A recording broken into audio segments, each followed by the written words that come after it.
হিজল ফুলের প্রেম। জয়ানাথ। সূচনা পর্ব। প্রিয় পুরুষ, বসন্তের কাঠগোড়ায় দাঁড়িয়ে আজ প্রথমবার আপনার উদ্দেশ্যে একখানি পত্র লেখার ইচ্ছে হল। আপনি জানেন, বসন্ত আমার প্রিয় ঋতু। কৈশোরে পদার্পণ করার পর প্রতিটি বসন্তে আপনার কথা আমার ভীষণভাবে স্মরণ হয়।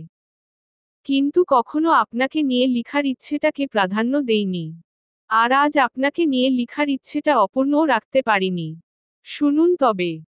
বসন্তে যখন প্রকৃতির বুকে নতুন ছোঁয়া লাগে, বিশুদ্ধ হাওয়া যখন মনে এসে দোলা দিয়ে যায়, চারিদিক থেকে কোকিলের মিষ্টি সুরেলা কণ্ঠ এসে যখন কানে বাজে, তখন আমার আফসোস হয়। এই আমি প্রকৃতি বিলাসী, বসন্ত বিলাসী, তাও বসন্তের ছোঁয়া আমার হৃদয়ে আফসোসের সূচনা করে। এর কারণ কি জানেন? আপনি।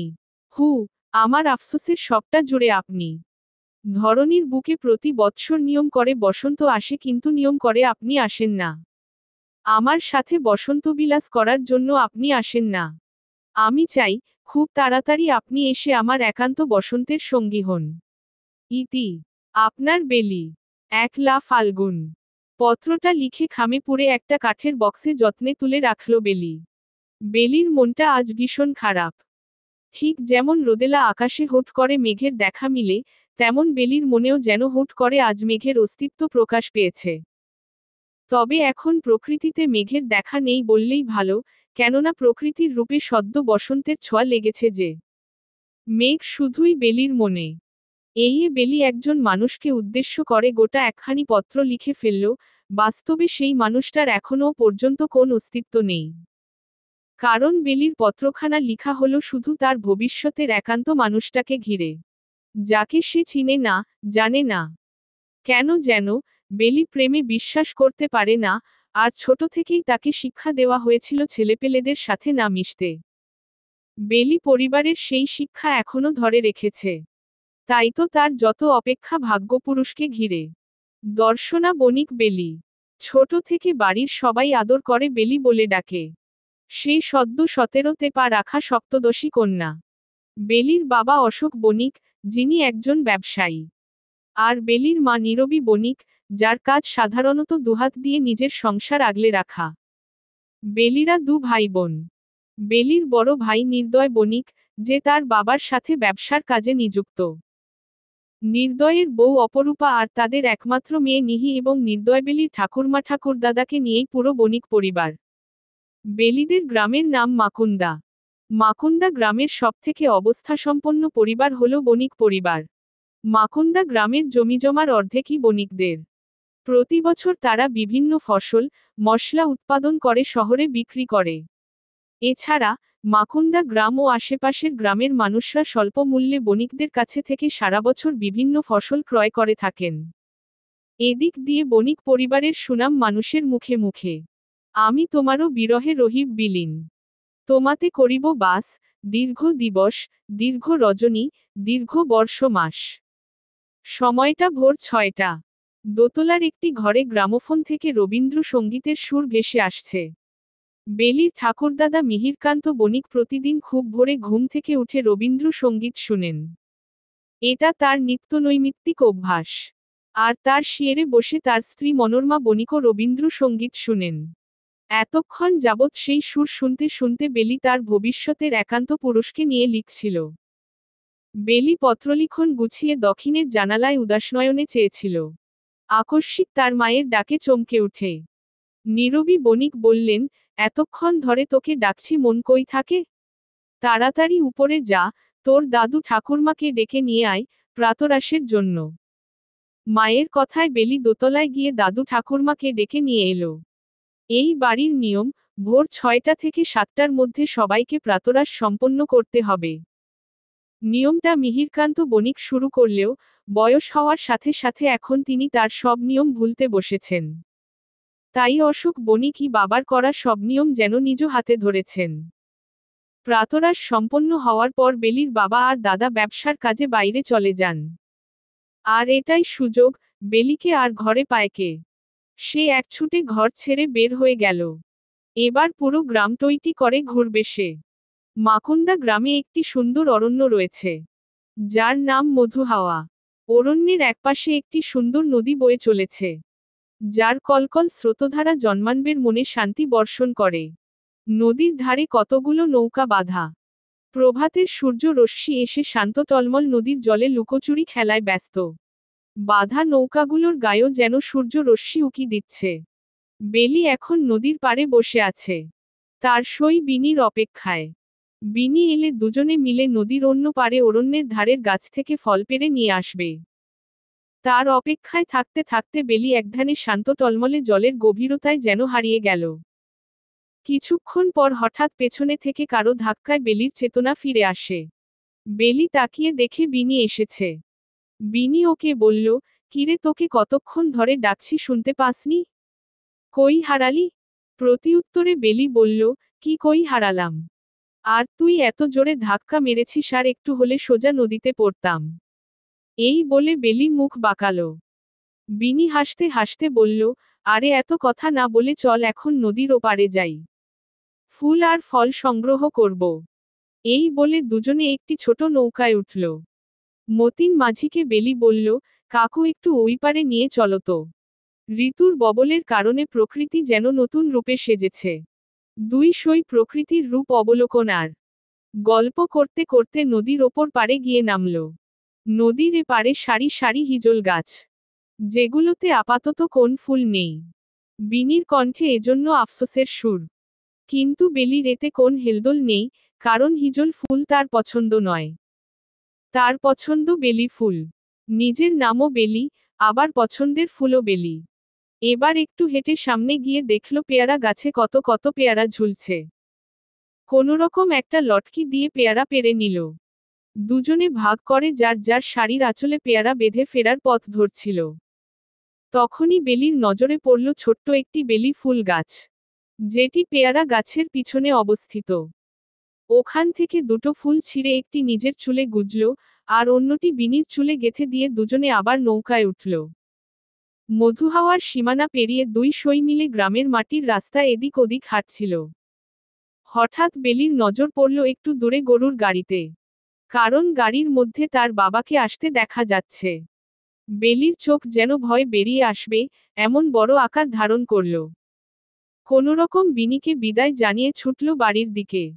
একেবারে এক দৌড়ে ঘরে পৌঁছে থামল। দৌড়ে আসার কারণে আঁচল থেকে পেয়ারাগুলো মেঝেতে ছড়িয়ে পড়ল। সামনে বেলির দাদা নির্দয়ের 3 বছরের মেয়ে নিহি হা করে তার পিসিমণির দিকে তাকিয়ে আছে। তার ছোট মাথায় কিছুই ঢুকছে না। তাই জোরে তার মাকে ডেকে আধো আধো বলিতে বলল, মা তাড়াতাড়ি এসো, পিতিকে ভূতে ধরেছে। বেলি যেন আরো হতভম্ব হয়ে গেল। কিন্তু নিহির ডাকে তার মা এলো না, বরং বেলির মা হেসেল থেকে বের হয়ে দেখতে এলো তার নাতনি কি বলছে। এসে দেখে বেলি আহাম্মকের মতো দাঁড়িয়ে আছে, মেঝেতে পেয়ারা ছড়িয়ে ছিটিয়ে আছে। নীরবী বণিক রাগী চোখে মেয়ের দিকে তাকিয়ে আছেন। বললেন, বারবার বারণ করেছি এসব ধিঙ্গিপোনা না করতে। তোর জন্য আমাকে উনার কাছে কথা শুনতে হয়। আমি নাকি মেয়েকে শাসন করতে পারি না। এত বড় হয়েছিস, ধিঙ্গিপোনা কবে বাদ দিবি? উনি আসুক, আমি নিজেই আজ তোর কথা বলবো। এই বলে বেলির মা আবার হেসেলে চলে গেলেন। বেলি ছোট্ট নিহির গাল টেনে দিয়ে নিজের পেয়ারা কুড়িয়ে নিয়ে ঘরে চলে গেল। আর এদিকে ছোট্ট নিহি এখনো বুঝল না তার পিসিমণির কি হয়েছে, আর ঠাকুরমা বকলই বা কেন। হিজল ফুলের প্রেম। জয়ানাথ। পর্ব 02। বেলি বাবার ভয়ে নিজের ঘরে চুপটি মেরে বসে আছে। একটু পরে বাবার কণ্ঠ শুনতে পেল। অশোক বণিক তার স্ত্রীকে জিজ্ঞেস করছেন, বেলি কি বাড়ি ছেড়ে বের হয়েছিল নীরবী? মনে হলো ওকে যেন তিলুদের বাড়ির পাশের রাস্তায় দেখলাম। না, বেলি তো বাড়িতেই ছিল। বেলির মা যতই বলুক ওর বাবাকে সত্যটা বলে দিবেন, তাও মেয়েকে আড়াল করার জন্য মিথ্যে বললেন। মায়ের কণ্ঠ শুনে বেলির মুখে হাসি ফুটল। একটু পরে পেয়ারাগুলো নিয়ে অপরূপার ঘরে গেল। গিয়ে বলল, বৌদিদি দেখো তোমার জন্য পেয়ারা নিয়ে এসেছি, এসো এগুলা নুন মরিচ দিয়ে মেখে খাবো। আহা হা ভেবেই জিভে জল আসছে। তুমি বসো ননদিনী, আমি হেসেল থেকে মাখিয়ে নিয়ে আসছি। অপরূপা এই কথা বলে চলে যাচ্ছিল। তখন হুট করে নিহি দৌড়ে এসে বায়না ধরল ও পেয়ারা মাখা খাবে। বসন্তের বৈরী হাওয়ার দিনগুলো যেন খুব তাড়াতাড়ি ফুরিয়ে যাচ্ছে। বেলির মন খারাপের রেশ যেন আজ খানিকটা উকিঝুঁকি দিচ্ছে। অবশ্য মন খারাপ না হয়ে আর উপায় কি, যেখানে বেলি প্রতিদিন একবার হলেও গ্রামের আনাচে কানাচে, মধুহাওয়ার অরণ্যে, নদীর ধারে ঘুরে বেড়ায়, সেই বেলি আজ 15 দিবস ধরে ঘর থেকে বের হতে পারেনি। তাছাড়া, তার প্রাণের সই বিনির সাথেও দেখা হলো না।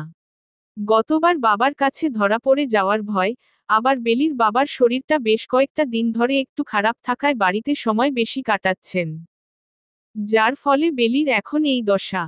তাই আজ আবার বেলির মনে পড়ল তার ভাগ্যপুরুষের কথা।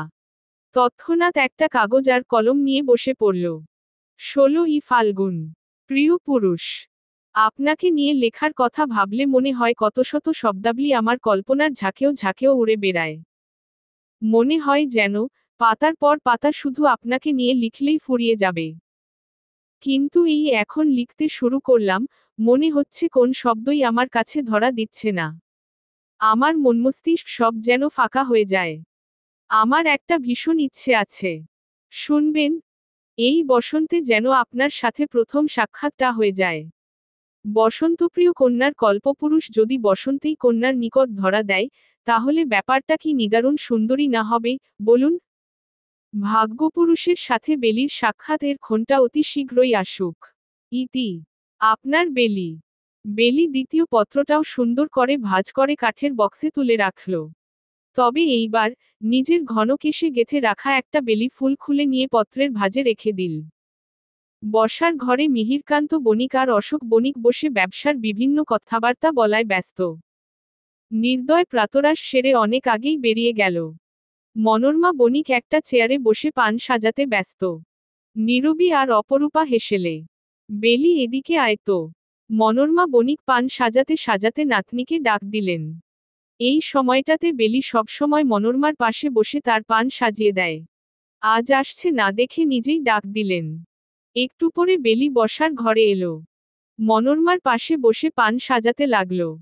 মনোরমা বললেন, তোর মন খারাপ নাকি দিদিভাই? মুখটা কেমন শুকনো শুকনো লাগছে। প্রতিদিন তো আমি আসার আগেই বসার ঘরে হাজির থাকিস, আজ কি হলো? মনোরমা বণিকের কথায় বেলির বাবাও বেলির দিকে তাকালো। দর্শনা, কি হয়েছে মা? কোন সমস্যা হলে বাবাকে বলতে পারো। বাড়ির সবাই বেলিকে বেলি বলে ডাকলেও একমাত্র তার বাবা দর্শনা বলে ডাকেন। বাবার কথায় বেলি বলল, না বাবা এমনিই। তোমার মন খারাপের কারণ আমার বোধ হয় জানা। নিহিকে নিয়ে একটু বাহিরে থেকে ঘুরে এসো, মন ভালো হয়ে যাবে। তবে হ্যাঁ, বেশি দূর যাবে না আর অল্প কিছুক্ষণের মধ্যে বাড়ি ফিরবে। বেলি বাবার কথা শুনে অবাক হয়ে গেল, সাথে খুশিও হলো। তার বাবা তাকে বাইরে যেতে বারণ করে, আর আজ তার বাবাই তাকে বাইরে থেকে ঘুরে আসতে বলছে। এই খুশিতে বেলি দৌড়ে গিয়ে নিহিকে কোলে নিয়ে বাইরের দিকে ছুটল। পেছনে থেকে মিহিরকান্ত বণিক চেঁচিয়ে বলছেন, আরে আস্তে যা, পরে তো মুখের নকশা পাল্টে ফেলবি, তখন আবার বিয়ে দিতে পারবো না। বেলি বোধহয় দাদুর কথা শুনলও না। সে এখন মুক্ত পাখি, তাকে আর পায় কে? এতদিন পর বাড়ি থেকে বের হওয়ায় বেলি প্রথমে গেল বিনির সাথে দেখা করতে। তাদের বাড়ির বিপরীত দিকে কয়েকটা বাড়ি পার হলেই বিনির বাড়ি। বিনিদের দোচালা ঘর, বিনির মা উঠানে বসে সবজি কুটছিল। কাকিমা বিনি কোথায়? বিনি তো তিলুর সাথে বের হলো, বোধ হয় বড় মাঠের ওদিকে গেল। কতদিন পর আসলি, তাও নিহিকে নিয়ে? আয় একটু বসবি। না কাকিমা, পরে আসবো আবার। এখন বিনির কাছে যাই। বেলি এই কথা বলে বড় মাঠের দিকে প্রস্থান করল। বড় মাঠটি গ্রামের সামনের প্রাঙ্গণে। ছোট ছোট বাচ্চা ছেলেমেয়েরা সবসময় এখানে নিজেদের মতো খেলাধুলা করে। প্রতিদিন বিকালে বাচ্চাদের পাশাপাশি বড় ছেলেপেলেরাও এই মাঠে আড্ডার পসরা সাজিয়ে বসে। বড় মাঠের দুপাশে সারি সারি বিভিন্ন গাছপালা মাথা উঁচু করে দাঁড়িয়ে আছে, সেগুলো যেন খেলায় ব্যস্ত ছোট্ট বাচ্চাদের নিজের ছায়ায় আগলে ধরেছে। বেলি মাঠে পৌঁছে নিহিকে নামিয়ে দিল। সেও বাচ্চাদলের সাথে খেলায় মেতে উঠল। আর নিজে গিয়ে বিনি, তিলু আর টুসির সাথে গল্পে ব্যস্ত হয়ে পড়ল। সায়ান্নের শুরু। অম্বরে নীলাভ আর লালচে আভা ছড়িয়ে সূর্য বিদায় নিতে ব্যস্ত। বণিক বাড়ি থেকে শঙ্খধ্বনি ভেসে আসছে। নীরবী আর অপরূপা পুজোর ঘরে। বেলি সেই মধ্যাহ্ন থেকে ঠাকুরদাদার ঘরে গিয়ে উপন্যাসে মুখ গুজে পড়েছিল। মিহিরকান্ত বণিকের উপন্যাস পড়ার বাতিক আছে। দোতলায় উনার ঘরে একটা ছোটখাটো লাইব্রেরি আছে, যেটাতে বিভিন্ন লেখকের বই। বেলিও তাই যেকোনো সময় নিজের মনমতো বইয়ের দুনিয়ার হারিয়ে যায়। আজ সে বিভূতিভূষণ বন্দ্যোপাধ্যায়ের লেখা পথের পাঁচালী পড়েছিল। বইটা পড়ে শেষ করে দারুণ অনুভূতি আর উচ্ছ্বাস নিয়ে নিজের ঘরে গেল। বেলির ঘরের জানালাটা বাড়ির পেছনে দিকে পড়ে। বাইরে থেকে দেখলে বোঝা যায়, কি সুন্দর বাগানবিলাস ফুল পুরো জানালাটিকে ঘিরে রেখেছে। জানালার সামনেই একটি চারপা টেবিল রাখা, টেবিলের উপর কিছু উপন্যাসের বই আর বেলির প্রিয় কাঠের বাক্স। বেলি ঘরে ঢুকে জানালার দিকে গেল, জানালা বন্ধ করবে বলে। হুট করে তার নজরে পড়ল কাঠের বাক্সের উপর ছোট্ট একটা কাগজ রাখা। কাগজটি খুলতেই ভেতর থেকে একটা শুকনো ফুলের পাপড়ি টুপ করে পড়ে গেল। বেলি দেখল এটি হিজল ফুলের পাপড়ি। অতঃপর কাগজের লেখাটা পড়ল। মধুহাওয়া অরণ্যে, আমার মন চলেছে অপরাহ্নে। তোমায় সাথে নিয়ে যেতে চাই, সেই অরণ্যের হিজল পারে। বেলি নিস্তব্ধ। তার মাথায় কিছুই আসছে না। এমন ছোট্ট চিরকুট তাকে কে দিবে? আর হিজল ফুলই বা এলো কিভাবে? এখন তো গ্রামের কোথাও হিজল ফুল নেই। চিরকুটের ভাবনায় বেলি এতটাই মগ্ন ছিল যে, বৃষ্টির শব্দ উপলব্ধি করতে পারে নাই। বৃষ্টির জল যখন জানালা গলিয়ে বেলির গায়ে এসে আছড়ে পড়ল, তখনই তার হুঁশ ফিরল। তাড়াতাড়ি জানালার পাল্লা আটকিয়ে চিরকুটটা বক্সে রেখে দৌড়ে ঘর থেকে বের হয়ে গেল।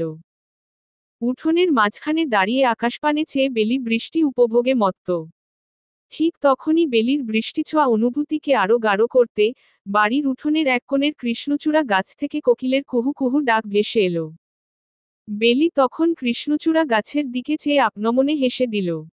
তার হাসিতে বাড়ির উঠোন প্রাঙ্গণ যেন মুখরিত হয়ে উঠল। বৃষ্টির জলে বেলির বাঁকা এলেমেলো চুল বেয়ে টুপটুপ জল গড়িয়ে পড়ছে, চোখের কাজল ধুয়ে লেপ্টে আছে, পরনের কলাপাতা রঙের শাড়িও ভিজে জবুথবু। আচমকা বেলি যখন ঘুরে সদর দরজার দিকে দৃষ্টি নিক্ষেপ করল, তখনই দেখল একজন অনাকাঙ্ক্ষিত পুরুষকে। অন্ধকার থাকার দরুন যার অবয়বই শুধু বেলির চোখে ধরা দিল। যাকে দেখতে মোটেও মনে হলো না সে এই মাকুন্দা গ্রাম বা তার আশেপাশের গ্রামের কোন মানুষ। মনে হলো, দূর শহরতলি কিংবা ভিনদেশ থেকে তার আগমন। সদর দরজায় দাঁড়িয়ে থাকা মানুষটা অপরিচিত কেউ। এই কথা মস্তিষ্কে স্মরণ হতেই বেলি অন্দরে ছুটল। হিজল ফুলের প্রেম। জয়ানাথ। পর্ব ০৩। বেলির শাড়ির আঁচল মেঝেতে লুটোপুটি খাচ্ছে, ভেজা শাড়ির জলে মেঝেও ভিজে যাচ্ছে। এক দৌড়ে নিজের ঘরে গিয়ে দৌড় দিল। এদিকে বেলির মা নীরবী বণিক মেয়ের কাণ্ড দেখে হতবাক। তিনি চেঁচিয়ে বলছেন, এই মেয়েকে নিয়ে আমি আর পারি না। এই রাতের বেলায় নাচতে নাচতে বৃষ্টিতে ভিজে এসেছে। বলি, শরীরে যে অসুখ বাঁধাবে তখন সেবাযত্ন কে করবে শুনি। এদিকে নিহিও বেলির ছুটে যাওয়া দেখল। সে বেলিকে ভিজে অবস্থায় দেখে খুবই আনন্দিত।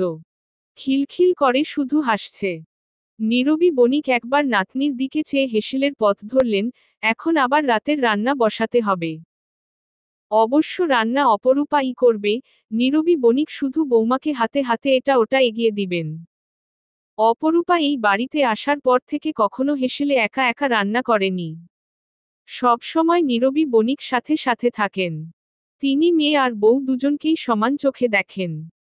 নীরবী বণিকের কথা হলো, একটি মেয়ে বাপের বাড়ি ছেড়ে সারা জীবনের জন্য শ্বশুর বাড়িতে বউ হয়ে আসে, শুধুই কি সকাল থেকে রাত অবধি কাজ করার জন্য। একসময় সেও তো তার বাবা মায়ের কলিজার টুকরো ছিল, কত আদর আহ্লাদে বড় হলো। তাই সব শাশুড়ির উচিত তার বৌমাকে নিজের মেয়ের চোখে দেখা। এজন্য নীরবী বণিক কখনো বেলি আর অপরূপার মধ্যে পার্থক্য করেন না। বেলি ভিজে শাড়ি ছেড়ে একটা গোলাপি রঙা শাড়ি গায়ে জড়িয়ে নিল। এরপর চুপি চুপি ঘরের দরজা একটু ফাঁক করে উকি দিয়ে দেখল বসার ঘরে মা এখনো আছে নাকি। বসার ঘরে নীরবী বণিক নেই, আছে শুধু নিহি। সে হাত পা ছড়িয়ে মেঝেতে শুয়ে আছে। বেলি কাছে গিয়ে নিহিকে টেনে উঠালো, জিজ্ঞেস করল, কিরে এমন করে শুয়ে আছিস কেন? ঘরে কি তোর শোবার কোন জায়গা নেই? নিহি মুখ ফুলিয়ে বলল, মাকে বলেতি একটু মিতাই দিতে, মা দেয়নি। বলেতে, মিঠাই কে কে, আমি নাকি তোতলা হয়ে গেতি? চল আমি তোকে মিঠাই দেব। বেলি এ কথা বলে নিহিকে কোলে তুলে নিল। তখন দেখল নির্দয় ঘরে ঢুকছে। বেলি তৎক্ষণাৎ কিছু একটা চিন্তা করে তাকে জিজ্ঞেস করল, দাদা সদরদরজায় কাউকে দাঁড়িয়ে থাকতে দেখেছ? না তো, কেন? কেউ এসেছিল? না। আমি বৃষ্টি দেখতে বাইরে গিয়েছিলাম, তখন মনে হলো কেউ দাঁড়িয়েছিল। মনে হয় অন্ধকারে ভুল দেখেছি। বৃষ্টি দেখতে গিয়েছিস নাকি বৃষ্টিতে ভিজতে গিয়েছিস? বেলি আর কোন উত্তর না দিয়ে নিহিকে নিয়ে হেসেলে দিকে দৌড় দিল। পেছনে থেকে নির্দয় বোনের ভয় পাওয়া দেখে আপনমনে হাসল। মাঝরাতে ধরণীর বুকে আরেক পশলা ঝুম বৃষ্টি নামল। সন্ধ্যায় বৃষ্টিতে ভেজার দরুন বেলির ভীষণ জ্বর এলো। বৃষ্টির গতির সাথে পাল্লা দিয়ে বেলির জ্বরও যেন এই মাঝরাতে বাড়ছে। একটি কাঁথা গায়ে দিয়ে বেলি অচেতন অবস্থায় শুয়ে আছে। নীরবী বণিক একটি হারিকেন জ্বালিয়ে মেয়ের শিয়েরে বসে জলপট্টি দিচ্ছেন। জ্বরের ঘোরে বেলির চোখের পাতা কাঁপছে, ঠোঁট নড়ছে, বিড়বিড় করে কিছু বলছে, কিন্তু নীরবী কিছুই বুঝতে পারছেন না। এত রাতে কবিরাজ পাওয়া যাবে না, তাই তিনি আর বাড়ির কাউকে ডাকেননি। ভোররাতের দিকে জ্বর একটু ছাড়ল। নীরবী বণিক তখন মেয়ের পাশে শুয়ে ঘুমিয়ে পড়েছেন। টানা 7 দিনের জ্বরের ধকল শেষে বেলি অবশেষে সুস্থ হয়ে উঠল। গ্রামের শিবু কবিরাজের পথ্য আর নীরবী বণিকের সেবা যত্নে বেলি আরোগ্যে লাভ করল। সেদিন প্রাতরাশ শেষে সবাই বসার ঘরে বিভিন্ন কথাবার্তা বলছিল। তখন নীরবী বণিক বললেন, শুনলাম মোহনা গ্রামের দাসবাড়ির ছেলে নাকি বিলেত থেকে পড়াশোনা করে এসেছে। কে? বিজু দাসের ছেলে নাকি? মিহিরকান্ত বণিক ছেলের বউয়ের দিকে জিজ্ঞাসু দৃষ্টিতে তাকিয়ে বললেন, হ্যাঁ বাবা। নির্দয় তখন জমির ফসল তদারক করার জন্য বের হচ্ছিল। মায়ের কথা শুনে সে বলল, এখন গ্রামের স্কুলে পড়াবে শুনলাম। যতই হোক বিলেত থেকে পড়াশোনা করে এসেছে। অবশ্য ভালোই হবে, একজন ভালো মাস্টারমশাই সবাই পাবে। ছেলেটার নাম কি যেন? এতক্ষণে অশোক বণিকের কণ্ঠ শোনা গেল। অবনীন্দ্র। তুমি ওর কথা ভুলে গেলে বাবা। ছোটবেলায় আমাদের গ্রামে কত আসতো, আমাদের বাড়িতেও তো এসেছিল। হ্যাঁ, তারপর তো বেশ কয়েক বছর চলে গেল। দাসদের ছেলে বিলেত থেকে পড়াশোনা করে এসেছে, ভাবো কি কাণ্ড। অবশ্য শুনলাম বিজুর কেমন দূরসম্পর্কের ভাইয়ে নাকি অবনীন্দ্রকে নিয়ে গেল। না হলে ওদের আর বিলেত যাওয়া। বেলি এতক্ষণ নিজের ঘরে বসে বাবা দাদার কথা শুনছিল। ও অবাক হলো, নিজের মনেই আওড়ালো, বাব্বাহ বিলেত ফেরত মাস্টারমশাই আমাদের স্কুলে পড়াবেন।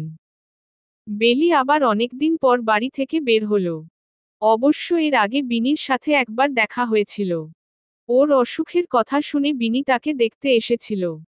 বিনিদের বাড়ি থেকে ওকে সঙ্গে নিয়ে দুজনে গেল মধুহাওয়া অরণ্যের নদীর ধারে। নদীর ধারে বিশাল একটা পুরনো বটগাছ আছে। দুজনে বটগাছের ছায়ায় বসল। এই নদী পার হয়ে ভিসুবা গ্রামে যাওয়া যায়। সে গ্রাম অনেক বড়। সেখানে প্রতি সপ্তাহে একদিন বড় হাট বসে, আশেপাশের সব গ্রামের মানুষরা নিজেদের জিনিসপত্র নিয়ে হাটে বিক্রি করতে যায়। বেলির বাবা ভাইও বিভিন্ন মশলা নিয়ে ভিসুবা গ্রামে গেল। তাই তো বেলি কোনোরকম মধ্যাহ্নভোজ সেরে বের হয়ে গেল। নৌকার মাঝিদের আজ বিশ্রাম নেই, সপ্তাহের এই দিনই তাদের একটু বেশি উপার্জন করার দিন। আজ আর একটা নৌকাও ঘাটে বাঁধা নেই। বটগাছের ছায়ায় বসে বেলির মনে হলো, আজকের অম্বর যেন একটু বেশিই সুন্দর লাগছে। কেমন গাঢ় নীলচে আভা, নীলের মাঝে আবার সাদা সাদা উড়ো মেঘ ভেসে বেড়াচ্ছে। বেলি বিনিকে বলল, দেখ দেখ আজকের আকাশ কত সুন্দর। তুই শুধু আকাশ দেখছিস? চারপাশে তাকিয়েও একটু দেখ, কি সুন্দর গাছপালা থেকে বিভিন্ন পাখির গুঞ্জন শোনা যাচ্ছে। কত কত অতিথি পাখি এক গাছ ছেড়ে অন্য গাছের ঢালে উড়ে বেড়াচ্ছে। বিনির কথায় বেলি বলল, ইস যদি পাখি হতাম, পুরো প্রকৃতির রাজ্যে উড়ে বেড়াতাম। এই বিনি, বেলি ফুলের সুগন্ধ লাগছে, তুই পাচ্ছিস? তোর নাম বেলি, তাই তুই সারাক্ষণ বেলির সুবাস পাস। আমি পাচ্ছি না। বিনির কথায় বেলি হেসে উঠল। তার হাসি দেখে বিনিও নিজের হাসি আটকাতে পারল না। এই স্বল্প কথায় দুই সই প্রাণখোলা হাসি হাসছে। বেলি কিছুক্ষণ পর বলল, একটা কথা শুনেছিস, পাশের গ্রামের কে নাকি বিলেত থেকে এসেছে। উনি নাকি আবার আমাদের গ্রামের ব্রজমোহন স্কুলে পড়াবেন। হ্যাঁ রে, শুনেছি। আমার আফসোস হচ্ছে জানিস, আমাদের পড়াকালীন এমন ভালো মাস্টার মশাই ছিল না। বিলেত থেকে পড়ে আসা মাস্টার মশাই কেমন হয় তা জানতে ইচ্ছে করে। বিনির কথা শুনে বেলি হেসে বলল, তাহলে আবার স্কুলে ভর্তি হয়ে যা। দূর, মজা করবি না তো। বেলিদের গ্রামে এই একটা স্কুলই আছে, তাও ম্যাট্রিক ক্লাস পর্যন্ত। আশেপাশের সব গ্রামের ছেলেমেয়েরা এই স্কুলেই পড়ে। বেলি, বিনি দুজনেই ম্যাট্রিক পাস। তারপর আর পড়ালেখা হয়নি। অবশ্য হবে আর কিভাবে, এর বেশি পড়তে হলে দূর শহরতলিতে পড়তে হবে, তাও আবার বোর্ডিংয়ে থেকে। বিনিদের তেমন সামর্থ্য নেই, তার উপর আবার মেয়েমানুষ। অত দূরে গিয়ে পড়া কল্পনা করাও উচিত নয়। একই কারণে বেলির পরিবারের সামর্থ্য থাকার পরও বেলির পড়াশোনা ম্যাট্রিক ক্লাস পর্যন্ত। গল্প করতে করতে কখন যে সূর্য বিদায় নেবার পথ ধরল, দুজনের একজনও তা টের পেল না। কথার মাঝেই বিনি আচমকা বলে উঠল, বেলি, আধার নামছে, চল বাড়ি ফিরতে হবে। বিনির কথায় বেলিরও হুঁশ ফিরল। তারপর দুজনে যে যার গন্তব্যে প্রস্থান করল। বেলি অন্দরে ঢুকে দেখল নিহি কোমরে হাত দিয়ে দাঁড়িয়ে আছে। ওকে দেখেই নিহি বলল, এতক্ষণ কোথায় ছিলে পিতি? তোকে কেন বলবো রে, আসছে আমার গিন্নি হু। বেলি এই কথা বলে নিজের ঘরে যেতে লাগল, তখন আবার তার ঠাকুরমা মনোরমা বণিক ডেকে উঠলেন। এই এখন বাড়ি আসার সময় হলো? ধর্মকর্ম ঠাকুর পুজো কিছুই তো স্বভাবে নেই, শুধু টইটি ঘোরা। বেশি বকো না তো বুড়ি। আমি গেলাম হু। বেলি মুখ ভেঙচি দিয়ে বেনি দুলিয়ে ঘরে ঢুকল। পেছনে থেকে মনোরমা বণিক বলে চলেছেন, এত বড় হলো তাও বড়দের সম্মান দিতে জানে না, আমাকে বলে বুড়ি। আমি বুড়ি? কোন দিক দিয়ে বুড়ি মনে হয়? আপাতত মনোরমা বণিকের কথা শোনার জন্য কেউই বসার ঘরে নেই। যদিও নিহি আছে, কিন্তু সে তো নিজের খেলনা নিয়ে খেলায় ব্যস্ত। বেলি কলপার থেকে হাতমুখ ধুয়ে এলো। তারপর নিজের ঘরে এসে আড়শির সামনে বসে ঘন কেশে তেল লাগাচ্ছিল। ঠিক তখন আকস্মিকভাবে তার স্মরণ হলো সেদিনের চিরকুটের কথা। এতক্ষণ তার কাঠের বক্সটার দিকে নজর পড়ে নাই। কিন্তু এখন তাকিয়ে দেখল, ঠিক সেদিনের মতো বক্সটার উপর ছোট্ট আরেকটি চিরকুট রাখা। অতঃপর বেলি দ্বিতীয়বার আশ্চর্য হল। হিজল ফুলের প্রেম। জয়ানাথ। পর্ব ০৪। বেলি চিরকুটের ভাঁজ খুলল। আবারও একটি হিজল ফুলের শুকনো পাপড়ি তার চোখে ধরা দিল। বেলি আনমনে চিরকুটটি পড়া শুরু করল। এক শ্রান্ত সন্ধ্যায় বিষাদগ্রস্ত অম্বর থেকে যখন জলের ধারা প্রবাহিত হচ্ছিল, ঠিক সেই মুহূর্তে দ্বিতীয়বার আমার চক্ষুজোড়া সাক্ষী হল সুখ সুখ আবেশে জড়ানো এক বৃষ্টিবিলাসীর স্নিগ্ধ আদলে। বেলি হতভম্ব। পরপর দুটি চিরকুট এভাবে তার ঘরে কে রাখবে? হুট করে বেলি জানালার পাল্লা খুলে দিল। সঙ্গে সঙ্গে একখণ্ড চাঁদ উঁকি দিল, অসংখ্য তারকারাজি বেলির চোখে ধরা দিল। জ্যোৎস্নারাত হওয়ার দরুন অন্ধকারের মধ্যেও বাইরের পরিবেশটা বোঝা যাচ্ছে। বেলি জানালা দিয়ে নিচে তাকালো। তার ঘরটা দোতলায় নয়, নিচে। এ কারণে যে কেউ চাইলে এই জানালা দিয়ে ঘরে চিরকুট রেখে যেতে পারে। কিন্তু কে পরপর দুবার এভাবে চিরকুট রেখে গেল? আকস্মিকভাবে বেলির মনে হলো সেই সন্ধ্যার কথা, যখন ঝুম বৃষ্টিতে সে উঠোনে দাঁড়িয়ে ভিজছিল। যে এই চিরকুট লিখল, সে নিশ্চয়ই তাকে সেদিন দেখেছিল। তার মানে ওই পুরুষ অবয়বটা। বেলি আবার কাঠের বাক্স খুলে প্রথম চিরকুটটা বের করল। মিলিয়ে দেখল দুটোই একজনের লিখা। সে আর কিছু ভাবতে পারল না, সব কেমন যেন এলোমেলো লাগছে। মাথা ধরে বিছানায় শুয়ে পড়ল। মোহনা গ্রামের দাসবাড়ির উঠোনে দেবদারু গাছের ছায়াতলে বসে একমনে চাঁদ দেখছিল অবনীন্দ্র। সে ছোটবেলা থেকে এই দেবদারুর ছায়ায় বসে জ্যোৎস্নারাতের সৌন্দর্য আস্বাদন করার মধ্যে এক স্বর্গীয় সুখ খুঁজে পায়। বিলেত যাওয়ার পর থেকে এই মুহূর্তের জন্য কত যে কাতরতায় কাটিয়েছিল শুধু অবনীন্দ্রই জানে। তাই তো বাড়ি ফেরার পর থেকে প্রতি রাতে অল্প কিছুক্ষণ সময় সে দেবদারু গাছের ছায়ায় বসে কাটায়। একটু দূরে উঠোনের এক কোণে ছোট্ট রসুই ঘর। অবনীন্দ্রের মা তাপসী দাস রান্না চড়িয়েছে। বিজু দাস সারাদিন ক্ষেত খামারে অক্লান্ত পরিশ্রমের পর এখন একটু বিশ্রাম নিচ্ছিলেন। একটু পর উঠে বাইরে এলেন। ছেলেকে কাছে ডাকলেন। অবনীন্দ্র বাবাকে বলল, আপনি উঠলেন কেন বাবা, আরেকটু বিশ্রাম নিতে পারতেন। কতদিন পর আমার একমাত্র ছেলে বাড়ি ফিরল, আমি একটু ছেলের সাথে কোথায় গল্পসল্প করব, তা না তুই বলিস শুধু বিশ্রাম নিতে। সারাদিন কাজ করলে তো বিশ্রামের দরকার হয় বাবা। আর আপনাকে কত করে বলি ক্ষেত খামারের কাজ ছেড়ে দিন, এখন সংসার সামলানোর জন্য আমিই যথেষ্ট। আপনি তাও শুনেন না। বিজু দাস ছেলের কথায় হেসে উঠলেন। হেসেল থেকে অবনীন্দ্রের মা বের হয়ে বললেন, তা উনি তোর কথা শুনবেনই বা কেন? উনার নাকি এসব কাজ রক্তে মিশে গিয়েছে, উনি এসব ছাড়তে পারবেন না। আমিও তোর বাবাকে বারবার করে বলেছি বয়স তো কম হলো না, এবার শরীরটাকে একটু বিশ্রাম দেয়ার দরকার।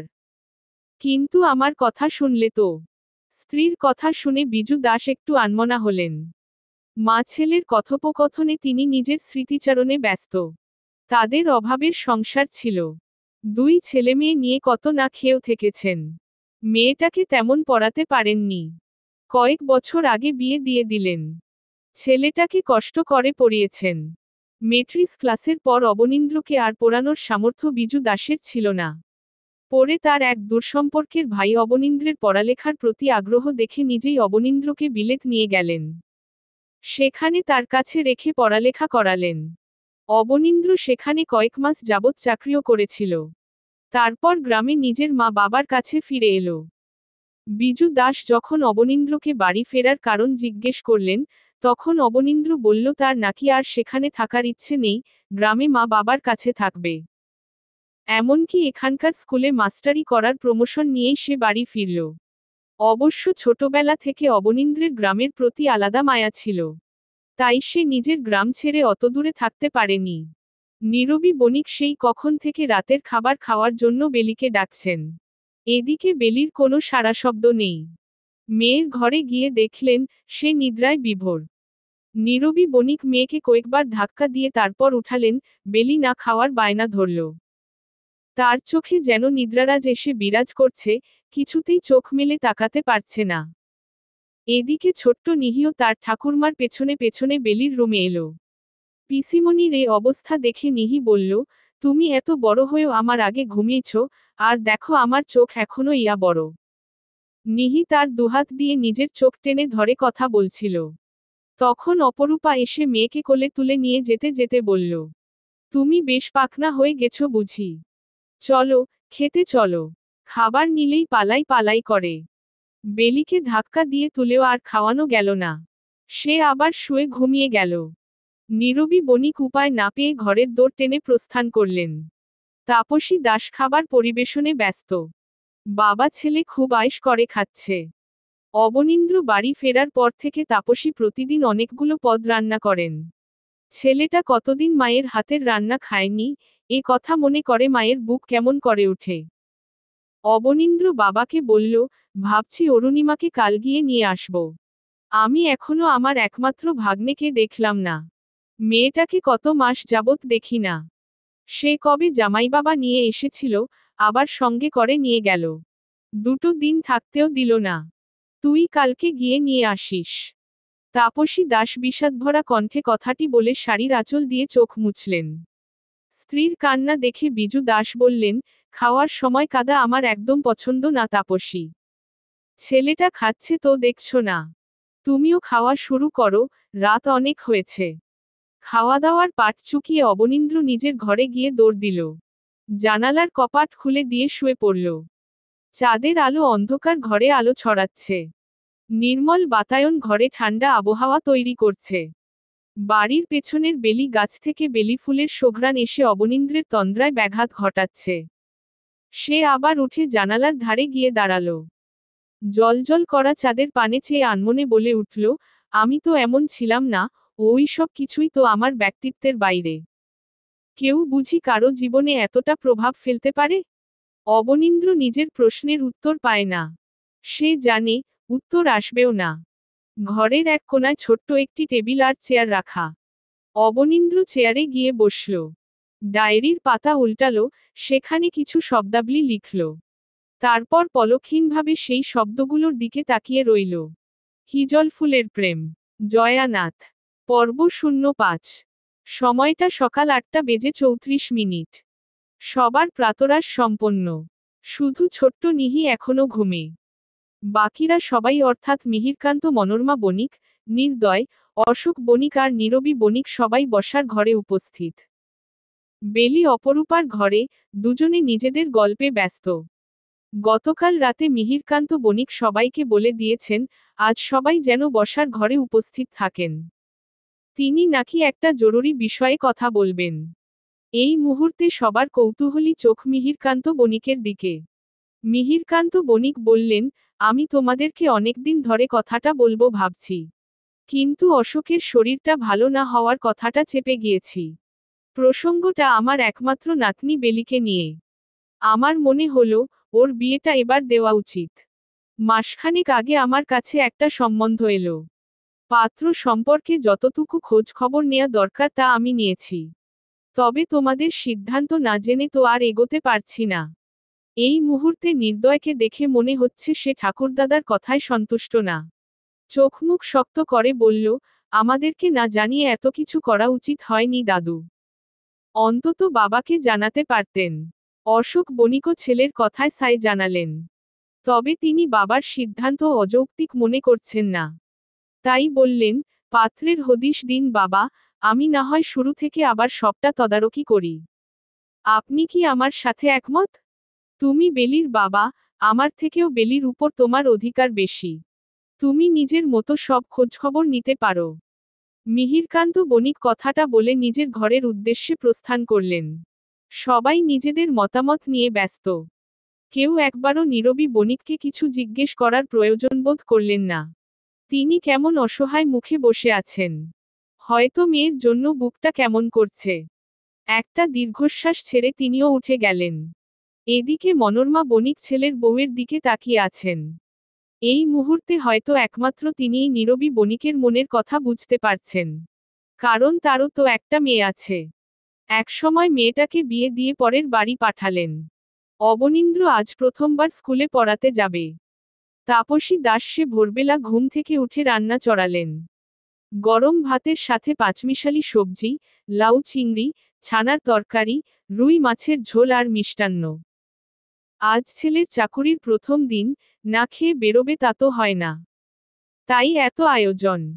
খাওয়া দাওয়ার পাট চুকিয়ে মা বাবাকে প্রণাম সেরে অবনীন্দ্র স্কুলের উদ্দেশ্য রওনা দিল। মোহনা গ্রাম থেকে মাকুন্দা গ্রামের দূরত্ব খুব বেশি নয়।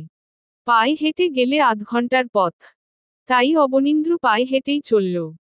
পথিমধ্যে যত মানুষের সাথে দেখা হলো, সবাই তার খবরাখবর জানতে ইচ্ছুক। অবনীন্দ্র বিনয়ের সহিত সবার সাথে কথা বলতে বলতে স্কুলে পৌঁছাল। স্কুল ছুটি হয় বিকাল ৩টায়। অবনীন্দ্র ক্লাস শেষে আর বাড়ি ফিরল না। একেবারে বোনকে নিয়ে আসার জন্য রওনা দিল। অরুণিমার শ্বশুরবাড়ি ভিসুবা গ্রামে। দূরত্ব অনেক বেশি। নদী পার হয়ে তারপর যেতে হবে। অবনীন্দ্র মধুহাওয়া অরণ্যের পাশ দিয়ে হাঁটা শুরু করল। তার মনে হলো এই শ্রান্ত বিকেলে অরণ্যের সৌন্দর্য যেন কয়েক গুণ বেড়ে গেল। অরণ্যের সৌন্দর্য অবলোকন করতে করতে সে নদীর ধারে পৌঁছাল। অতঃপর একটি নৌকায় উঠে বসল। নৌকার মাঝি তার যাত্রা শুরু করল। নদীর জলের কলকল স্রোতধ্বনি অবনীন্দ্রের কানে যেন মধুর স্বরে বাজতে লাগল। সে এই নদী যাত্রা দারুণভাবে উপভোগ করতে করতে চলল। ভিসুবা গ্রামে পৌঁছাতেই রাত হয়ে যাবে। আজ আর বাড়ি ফেরা হবে না। অবনীন্দ্র সিদ্ধান্ত নিল আগামীকাল ভোরবেলায় বোন আর ভাগ্নেকে নিয়ে মোহনার উদ্দেশ্য রওনা দিবে। অবনীন্দ্র যখন নৌকায় উঠল, তখন পেছনে পেছনে নদীর ধারে এসে উপস্থিত হলো বেলি আর বিনি। বেলি বলল, নৌকায় বসা লোকটা মনে হয় নতুন মাস্টারমশাই। তাই না রে? হ্যাঁ, দেখেছিস মাস্টারমশাইয়ের পোশাক পরিধান সব ভিনদেশীদের মতো। আমি এ পর্যন্ত উনাকে দুবার দেখলাম। একবারও ধুতি ফতুয়া পরা দেখি নাই। এই রকম শার্ট প্যান্ট পরা অবস্থায় দেখলাম। যাই বলিস, দূর থেকে উনাকে দেখতে কিন্তু সুন্দরী লাগে। জানি না, কাছ থেকে কেমন। বেলির কথায় বিনি জিভে কামড় দিল। আর বলল, কি বলছিস কি বেলি, মাস্টারমশাইরা পিতার সমান। বুঝে শুনে কথা বলবি তো। বেলি নাকমুখ কুঁচকে ফেলল। তুই সবসময় উল্টাপাল্টা বুঝিস কেন? আমি তো এমনিই উনার পোশাক পরিচ্ছদ দেখে বললাম। ও তাই বল। আমি আরো কি নাকি? বিনির কথা শেষ হওয়ার আগে বেলি ওর মাথায় একটা গাঁটটা মারল। অনেক হয়েছে আজ ঘোরাঘুরি। চল, এবার ফিরব। এই কথা বলে বেলি হাঁটা ধরল। বিনি বেলির মতিগতি কিছু বুঝল না। তবে সেও বেলিকে অনুসরণ করল। বেলি বাড়ি ফিরে সন্দেশের কৌটা নিয়ে খেতে বসল। কোথায় থেকে নিহি একছুটে এসে ছোট্ট হাতটা কৌটার মধ্যে চালান করে দিল। আরে কৌটা ছাড়, আমি তোকে দিচ্ছি। বেলির কথা নিহি শুনল না। উল্টো একটা সন্দেশ মুখে পুরে আবার কৌটা নিয়ে কাড়াকাড়ি শুরু করে দিল। বেলি এবার বেশ কয়েকটা সন্দেশ নিয়ে কৌটাটা নিহির হাতে দিয়ে নিজের ঘরে চলে গেল। এদিকে নিহি বুঝল তার পিসি তাকে ঠকিয়ে বেশি সন্দেশ নিয়ে চলে গেল। বুঝেই কান্নাকাটি শুরু করে দিল। নীরবী বণিক নাতনির কান্না শুনে এলেন। এবার বেলিকে বকা শুরু করলেন। এত বড় মেয়ে হয়েও ছোট্ট ভাতিজির সাথে খাবার নিয়ে কাড়াকাড়ি করিস, তোর লজ্জা করে না বেলি? প্রতিউত্তরে বেলি নিজের ঘরে থেকেই বলল, খাবারই তো নিয়ে খেলাম, এতে লজ্জার কি আছে মা? বেলির কথায় নীরবী বণিক আর কিছু বললেন না। এই মেয়েকে বুঝানো তার কর্ম নয়। অতঃপর নাতনিকে কোলে নিয়ে কান্না থামাতে লাগলেন। এদিকে বেলি ঘরে ঢুকে তৃতীয়বার অবাক হল। গত দুবারের মতো এবারও টেবিলের উপর একটা কাগজ ভাঁজ করে রাখা, তার উপন্যাসের বইগুলোর উপর। এবার অবশ্য অবাকের সাথে সাথে বেলির মাথায় দুশ্চিন্তাও ঝেঁকে বসল। এসব চিরকুটের কথা যদি ঘুণাক্ষরেও মা বাবা বা দাদা টের পায় তাহলে বেলির আর রক্ষে হবে না। বেলি কাগজটা নিয়ে বিছানায় বসল। মনে হচ্ছে, বুকের ভেতরটা দুরুদুরু কাঁপছে। হাতের আঙুলগুলোও যেন কাঁপছে। আস্তে ধীরে কাগজটা খুলল, আবারও একটি শুকনো হিজল ফুলের পাপড়ি। বেলি শুকনো পাপড়িটি হাতে তুলে নিল। অতঃপর চিরকুটটি পড়া শুরু করল। নীলচে অম্বর আর সিঁদুররাঙা সূর্যকোণের নিম্নে একটি প্রাচীন বটগাছের ছায়ায় বসা এক মনোহরিণী ধরা দিল একজন ব্যক্তিত্ববান পুরুষের মনমন্দিরে। সেই মনোহরিণীর ঐন্দ্রজালে আটকা পড়ে সেই পুরুষের সবটুকু ব্যক্তিত্ব গুঁড়োবালির মতো ঝোড়ো করে ভুবনে পতিত হল বলে। এর দায়ভার কার? সেই মনোহরিণীর নিশ্চয়ই। নাকি ঐন্দ্রজালে আটকে পড়া সেই পুরুষের? চিরকুট পড়ার পর বেলির মনে হলো তার এই ব্যক্তিত্ববান পুরুষটির সাথে দেখা করা দরকার। কারণ, বেলি বুঝে গেছে এই পুরুষটা সব চিরকুট তাকে নিয়েই লিখেছে। সেদিন বিনি সহ মধুহাওয়ার পাশে নদীর ধারের বটগাছের নিচে বসেছিল সে। আর সেদিন চিরকুট লেখা লোকটা তাকে আবারও দেখেছিল। হঠাৎ করে বেলির মনে আবার ভয়ের উপদ্রব ফিরে এলো। বাড়ির কেউ যদি জেনে যায় তখন বেলির কি হবে? এ কথা ভেবে বেলির চোখ ছলছল করে উঠল। ভয়ের তাড়নায় বেলি চিরকুট সহ কাঠের বাক্সটি চৌকির নিচে রেখে দিল, যাতে কারো চোখে না পড়ে। পরদিন দুপুরবেলায় অবনীন্দ্র তার বোন আর ভাগ্নেকে নিয়ে বাড়ি পৌঁছাল। বিজু দাস তখন বাড়িতে ছিলেন না, খেতে গিয়েছেন। তাপসী দাস সবে রান্নার কাজ শেষ করে রসুইঘর থেকে বের হলেন। অরুণিমা তাপসী দাসকে দেখে মা বলে ডেকে উঠল। তাপসী দাস তৎক্ষণাৎ ছুটে এসে মেয়েকে জড়িয়ে ধরে কেঁদে ফেললেন। অরুণিমা অনেকদিন পর মাকে পেয়ে আর চোখের জল আটকাতে পারল না। তখন বিজু দাস বাড়িতে ঢুকলেন। তিনি খবর পেয়েছেন তার মেয়ে এসেছে। তাই আর দেরি করেননি। ক্ষেতের কাজ ছেড়ে ছুটে এসেছেন। এসেই 2 বছরের নাতিকে কোলে তুলে নিলেন। এতদিন পর মেয়ে, ছেলে আর নাতিকে একসঙ্গে পেয়ে বিজু দাসের বাড়ি যেন খুশিতে ভরে উঠল।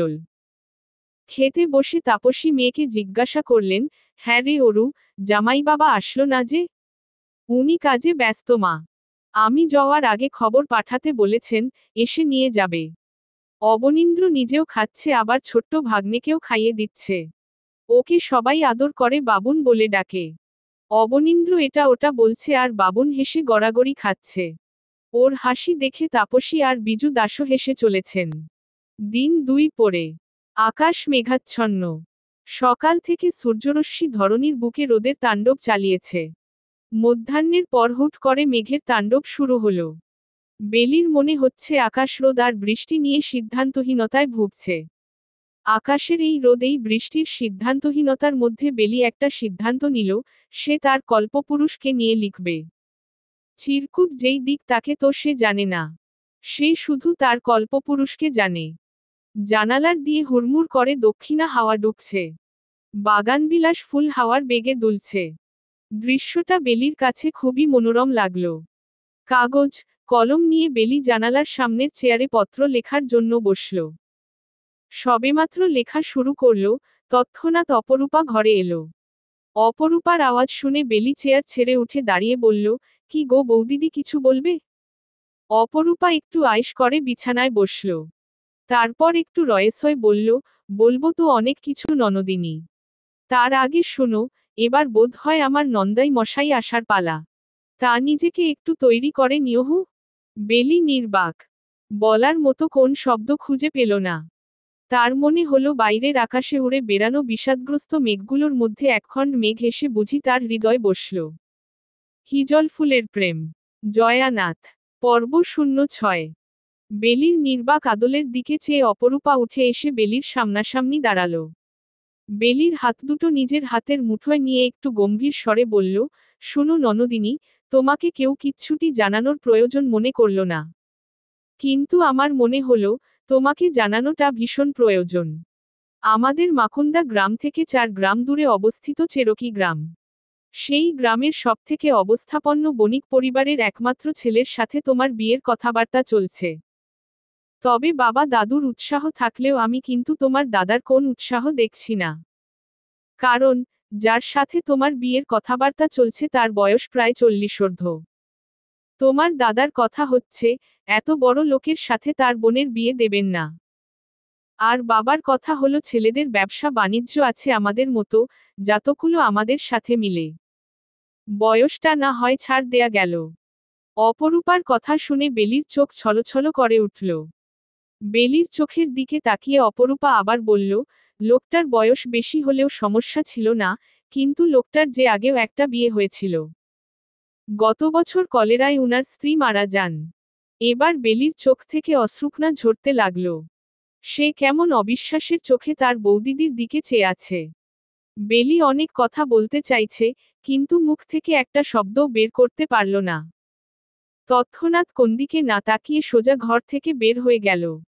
অপরূপা পেছনে থেকে কয়েকবার ডাকল, কিন্তু বেলি শুনল না। এদিকে বেলির গমনপথে তার মা নীরবী বণিক কেমন শ্রান্ত দৃষ্টিতে চেয়ে আছেন। মূলত তিনিই অপরূপাকে বেলির ঘরে পাঠালেন। তখনকার সমাজ আর সমাজের মানুষের চিন্তাধারা সেকেলে ধরনের হলেও, বেলির মা নীরবী বণিকের চিন্তাধারা ছিল একটু উচ্চ পর্যায়ের। তাই তিনি মেয়ের ভবিতব্য মেয়ের থেকে আড়াল করতে চাননি।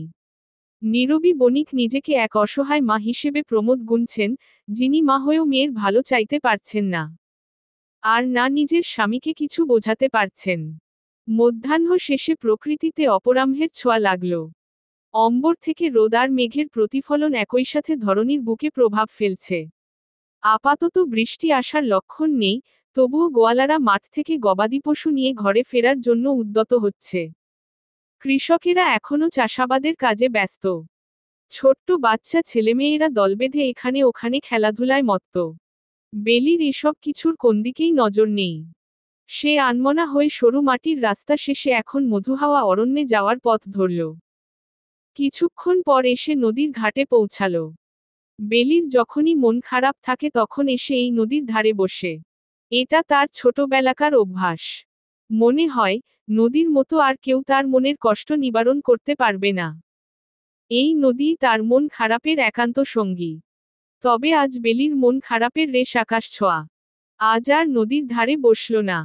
নদীর ঘাটে অনেকগুলো নৌকা বাঁধা। মাঝিরা কেউ নেই, তবে ছোকরা মতন একটা ছেলেকে দেখা যাচ্ছে। বেলি তাকে ডেকে জিজ্ঞেস করল অপর পারে দিয়ে আসতে পারবে কিনা। ছেলেটি সঙ্গে সঙ্গে রাজি হয়ে গেল। বেলি নৌকায় উঠে বসলে ছেলেটি নৌকা ছাড়ল। এই সময়টাতে গায়ের বধূরা কলসি করে নদী থেকে জল নিয়ে যায়। সে সময় কয়েকজন জল নিতে আসছিল। তাদের মধ্যে বিনির মা শিউলিও ছিল। তিনি বেলিকে দেখে জোরে হাঁক দিল, বেলি, ও বেলি, এই পরন্ত বিকেলে ও পারে চললে কেন? একটু পর সন্ধ্যা নামল বলে। বেলির উত্তর দেবার মতো মনোবল ছিল না। তাও কোনোরকম চলন্ত নৌকা থেকে বলল, এই তো একটু ঘুরে আসি, দেরি করব না। বসন্তের শেষে প্রকৃতিতে গ্রীষ্ম আসার আমেজ দেখা যাচ্ছে। বিভিন্ন ফুল, ফলের গাছপালার দিকে দৃষ্টিপাত করলে বোঝা যায়, ধরণীতে খুব শীঘ্রই গ্রীষ্মের পদার্পণ হবে। বেলি নৌকা থেকে নেমে হিজল গাছগুলোর দিকে তাকালো। সে হিজল গাছ কিংবা ফুল পছন্দ করে না, তবুও আজ মনে হলো পাতাগুলো যেন আশ্চর্য সুন্দর হয়ে তার চোখে ধরা দিচ্ছে। বেলির মনে হলো, আর সপ্তাহখানেক পরেই এই হিজল হিজল ফুলের রাজ্য হয়ে যাবে। বেলি হিজল গাছের সারি পার হয়ে একটু সামনে এগোলো। দেখল বিভিন্ন ফল গাছ। আজ আর সে ফলের দিকে তাকালো না। অন্য সময় হলে নিশ্চয়ই এখন ফল পেড়ে শাড়ির আঁচলে বেঁধে বাড়ি ফিরত। ফল গাছ পার হয়ে আরও একটু ভিতরে একটি বড় অশ্বত্থ গাছ। বেলি গিয়ে অশ্বত্থ গাছের মোটা শিখরের উপর বসল। এই গাছের পাশ দিয়ে একটি সরু রাস্তা বয়ে গেছে। মূলত এটি ভিসুবা গ্রামে যাওয়ার রাস্তা। আজ হাটের দিন নয়, তাই এদিকে লোকসমাগম না থাকারই কথা। তাই বেলি আপনমনে অশ্বত্থ গাছের নিচে বসে রইল। মাঝে মধ্যে পরন্ত বিকেলের এক টুকরো সূর্য রশ্মি এসে বেলিকে ছুঁয়ে দিয়ে যাচ্ছে। আবার আশেপাশের বিভিন্ন গাছপালার পত্রপল্লবের ফাঁকে ফাঁকে একটু পরপর সূর্য রশ্মি এসে উকি দিচ্ছে।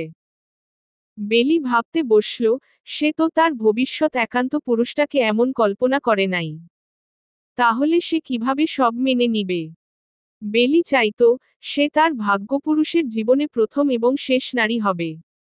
কিন্তু এখন তো মনে হচ্ছে তার ভাবনার বিপরীতে সবটা ঘটবে। বেলি আর ভাবতে পারছে না। সে কেমন করে কেঁদে উঠল। এই পরন্ত বিকেলের নিস্তব্ধ অরণ্যের এক কোণে একটি সপ্তদশী কন্যা তার নিজের ভাগ্যের কথা ভেবে নির্বাক চিত্তে কেঁদে চলেছে। কে তার সাক্ষী?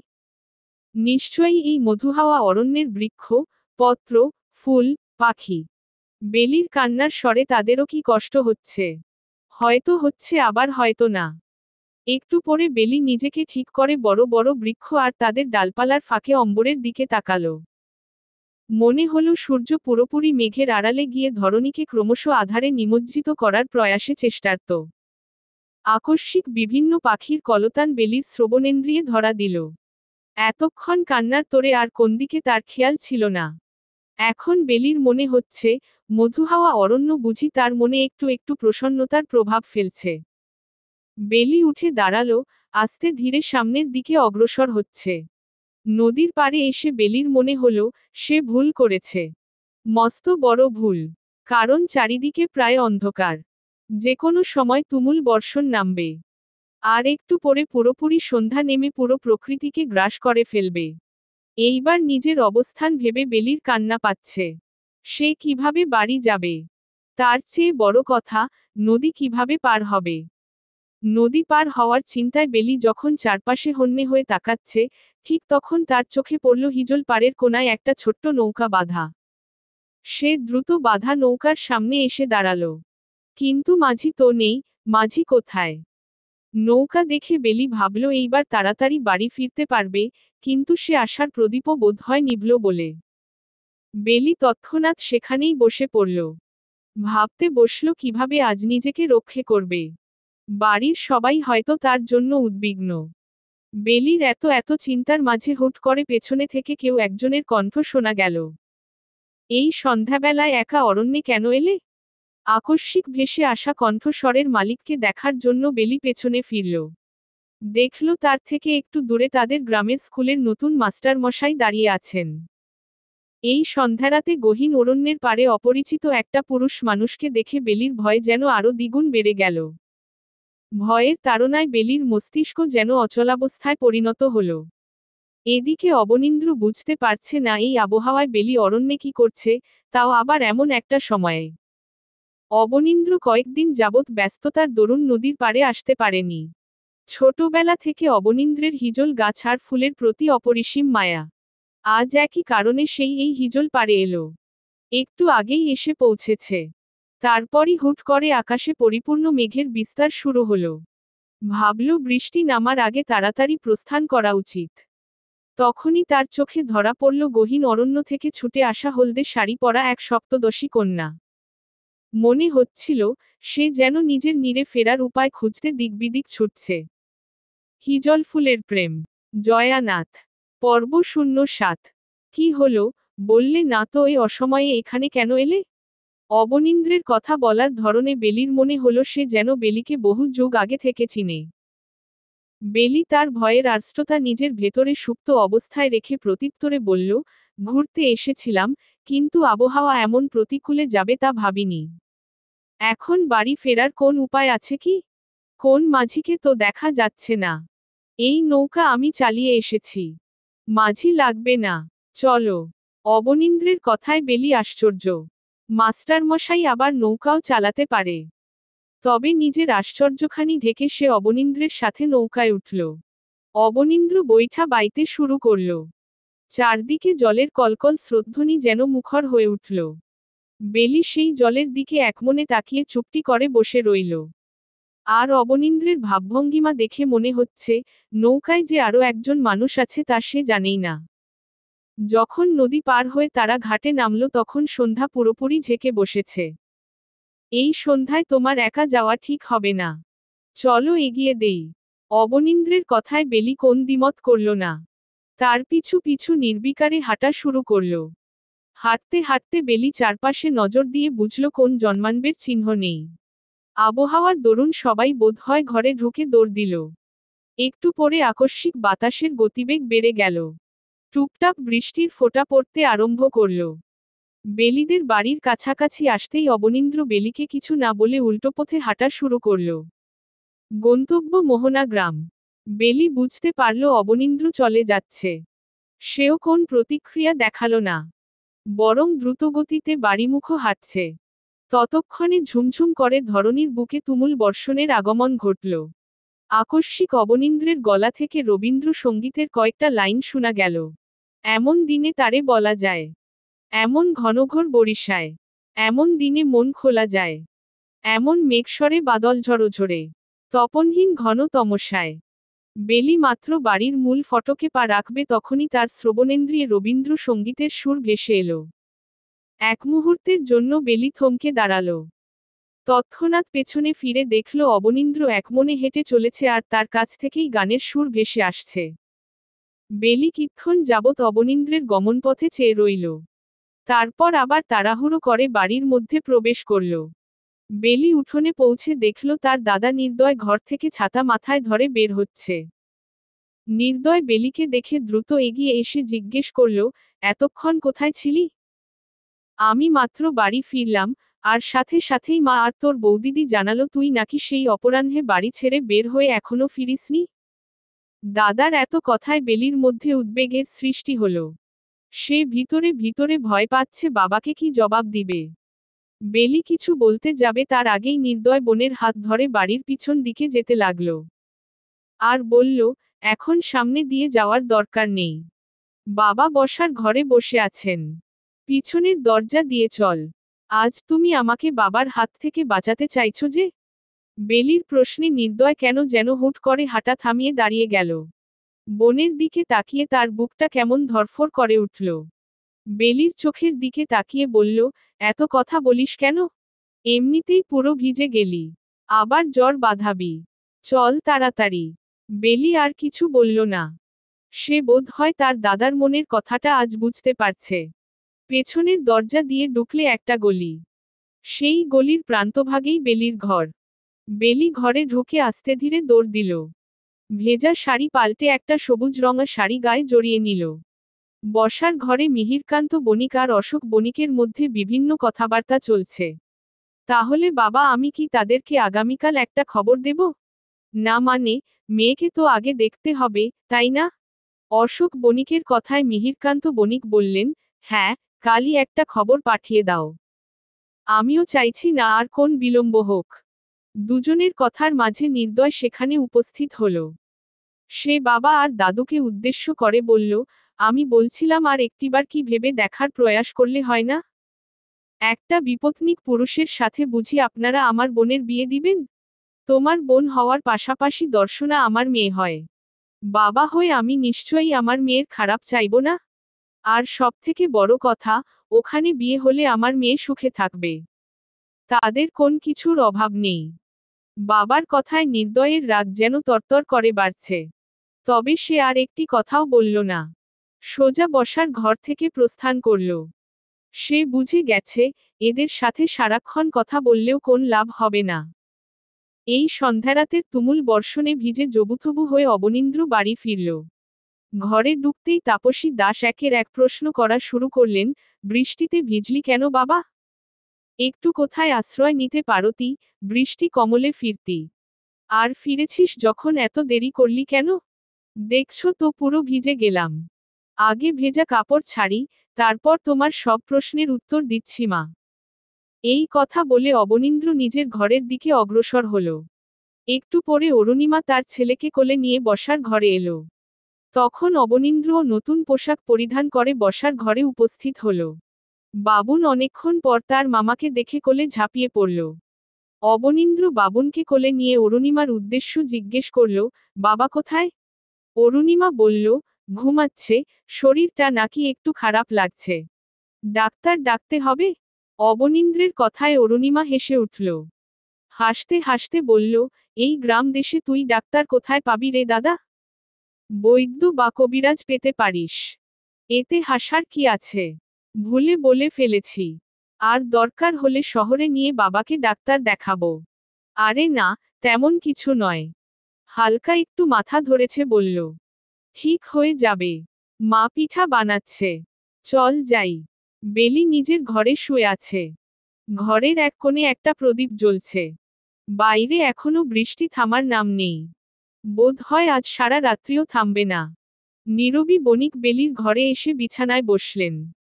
আলতো করে মেয়ের মাথায় হাত বুলিয়ে দিতে দিতে বললেন, এত দেরি করে ফিরলি যে, নিশ্চয়ই মধুহাওয়া অরণ্যের ধারে গিয়েছিলি?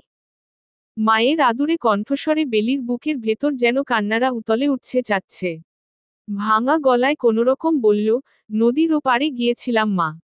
হুট করে এমন অন্ধকার করে বৃষ্টি নামবে তা ভাবতে পারিনি। তাহলে ফিরলি কিভাবে? ও পারে নৌকা ছিল? নীরবী বণিকের চিন্তার্ত কণ্ঠের বিপরীতে বেলি সত্যটা বলবে নাকি চেপে যাবে বুঝতে পারছে না। একটু ভেবেচিন্তে সিদ্ধান্ত নিল সত্যটাই বলবে। এখানে তো গোপন করার মতো কোন কথা নেই। বেলি উঠে বসল। মায়ের চোখের দিকে তাকিয়ে বলল, ওখানে নৌকা ছিল, কিন্তু মাঝি ছিল না মা। আমি এক মুহূর্তের জন্য ভাবলাম আজ বোধ হয় সহজে বাড়ি ফিরতে পারবো না। কিন্তু পরমুহূর্তেই স্কুলের নতুন মাস্টারমশাইকে দেখলাম। উনি নাকি নিজে নৌকা চালিয়ে ঘুরতে গেলেন। উনি পৌঁছে দিলেন আমাকে। নীরবী বণিক সবটা শুনে নিস্তব্ধ হয়ে গেলেন। কিন্তু আবার দুহাত তুলে ঠাকুরের নিকট কৃতজ্ঞতা জানালেন, মেয়েটা যে সুস্থ স্বাভাবিকভাবে বাড়ি ফিরল এই ঢের। এখন চল খেয়ে নে, দুপুরের পর থেকে তো পেটে কিছু পড়েনি। একেবারে খেয়ে তারপর ঘুমাবি। নীরবী বণিকের কথায় বেলি আর উচ্চবাচ্য করল না। মায়ের সাথে হেসেলের পথ ধরল। তাপসী দাস গরম গরম তেলের পিঠা বানাচ্ছেন। অবনীন্দ্র, অরুণিমা আর বাবুন গরমাগরম পিঠা খেতে ব্যস্ত। একটু পরে বিজু দাসও এসে পিঠা খাওয়ায় যোগ দিলেন।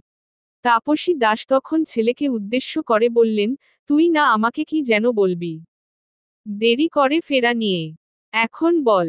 অবনীন্দ্র মায়ের কথায় কিক্ষণ চুপ করে কিছু একটা ভাবল। তারপর একটু রয়েসয় বলল, কি আর বলবো, বৃষ্টির কারণে ফিরতে দেরি হলো এই তো। এতে আবার বলার কি আছে মা? হিজল পাড়ে গিয়েছিলি? বিজু দাসের কথায় অবনীন্দ্র ঘাড় নেড়ে সায় জানালো। হুট করে অবনীন্দ্র কেমন অন্যমনস্ক হয়ে গেল। তার ষষ্ঠ ইন্দ্রিয় তাকে যেন নতুন কিছুর আভাস দিচ্ছে। কিন্তু অবনীন্দ্র ঠিক ধরতে পারছে না ব্যাপারটা। হিজল ফুলের প্রেম। জয়ানাথ। পর্ব 08। পরদিন অপরাহ্ন বেলা। বেলির একমাত্র পিসি অতসী বণিক অনেকদিন পর বাবার বাড়িতে এলেন।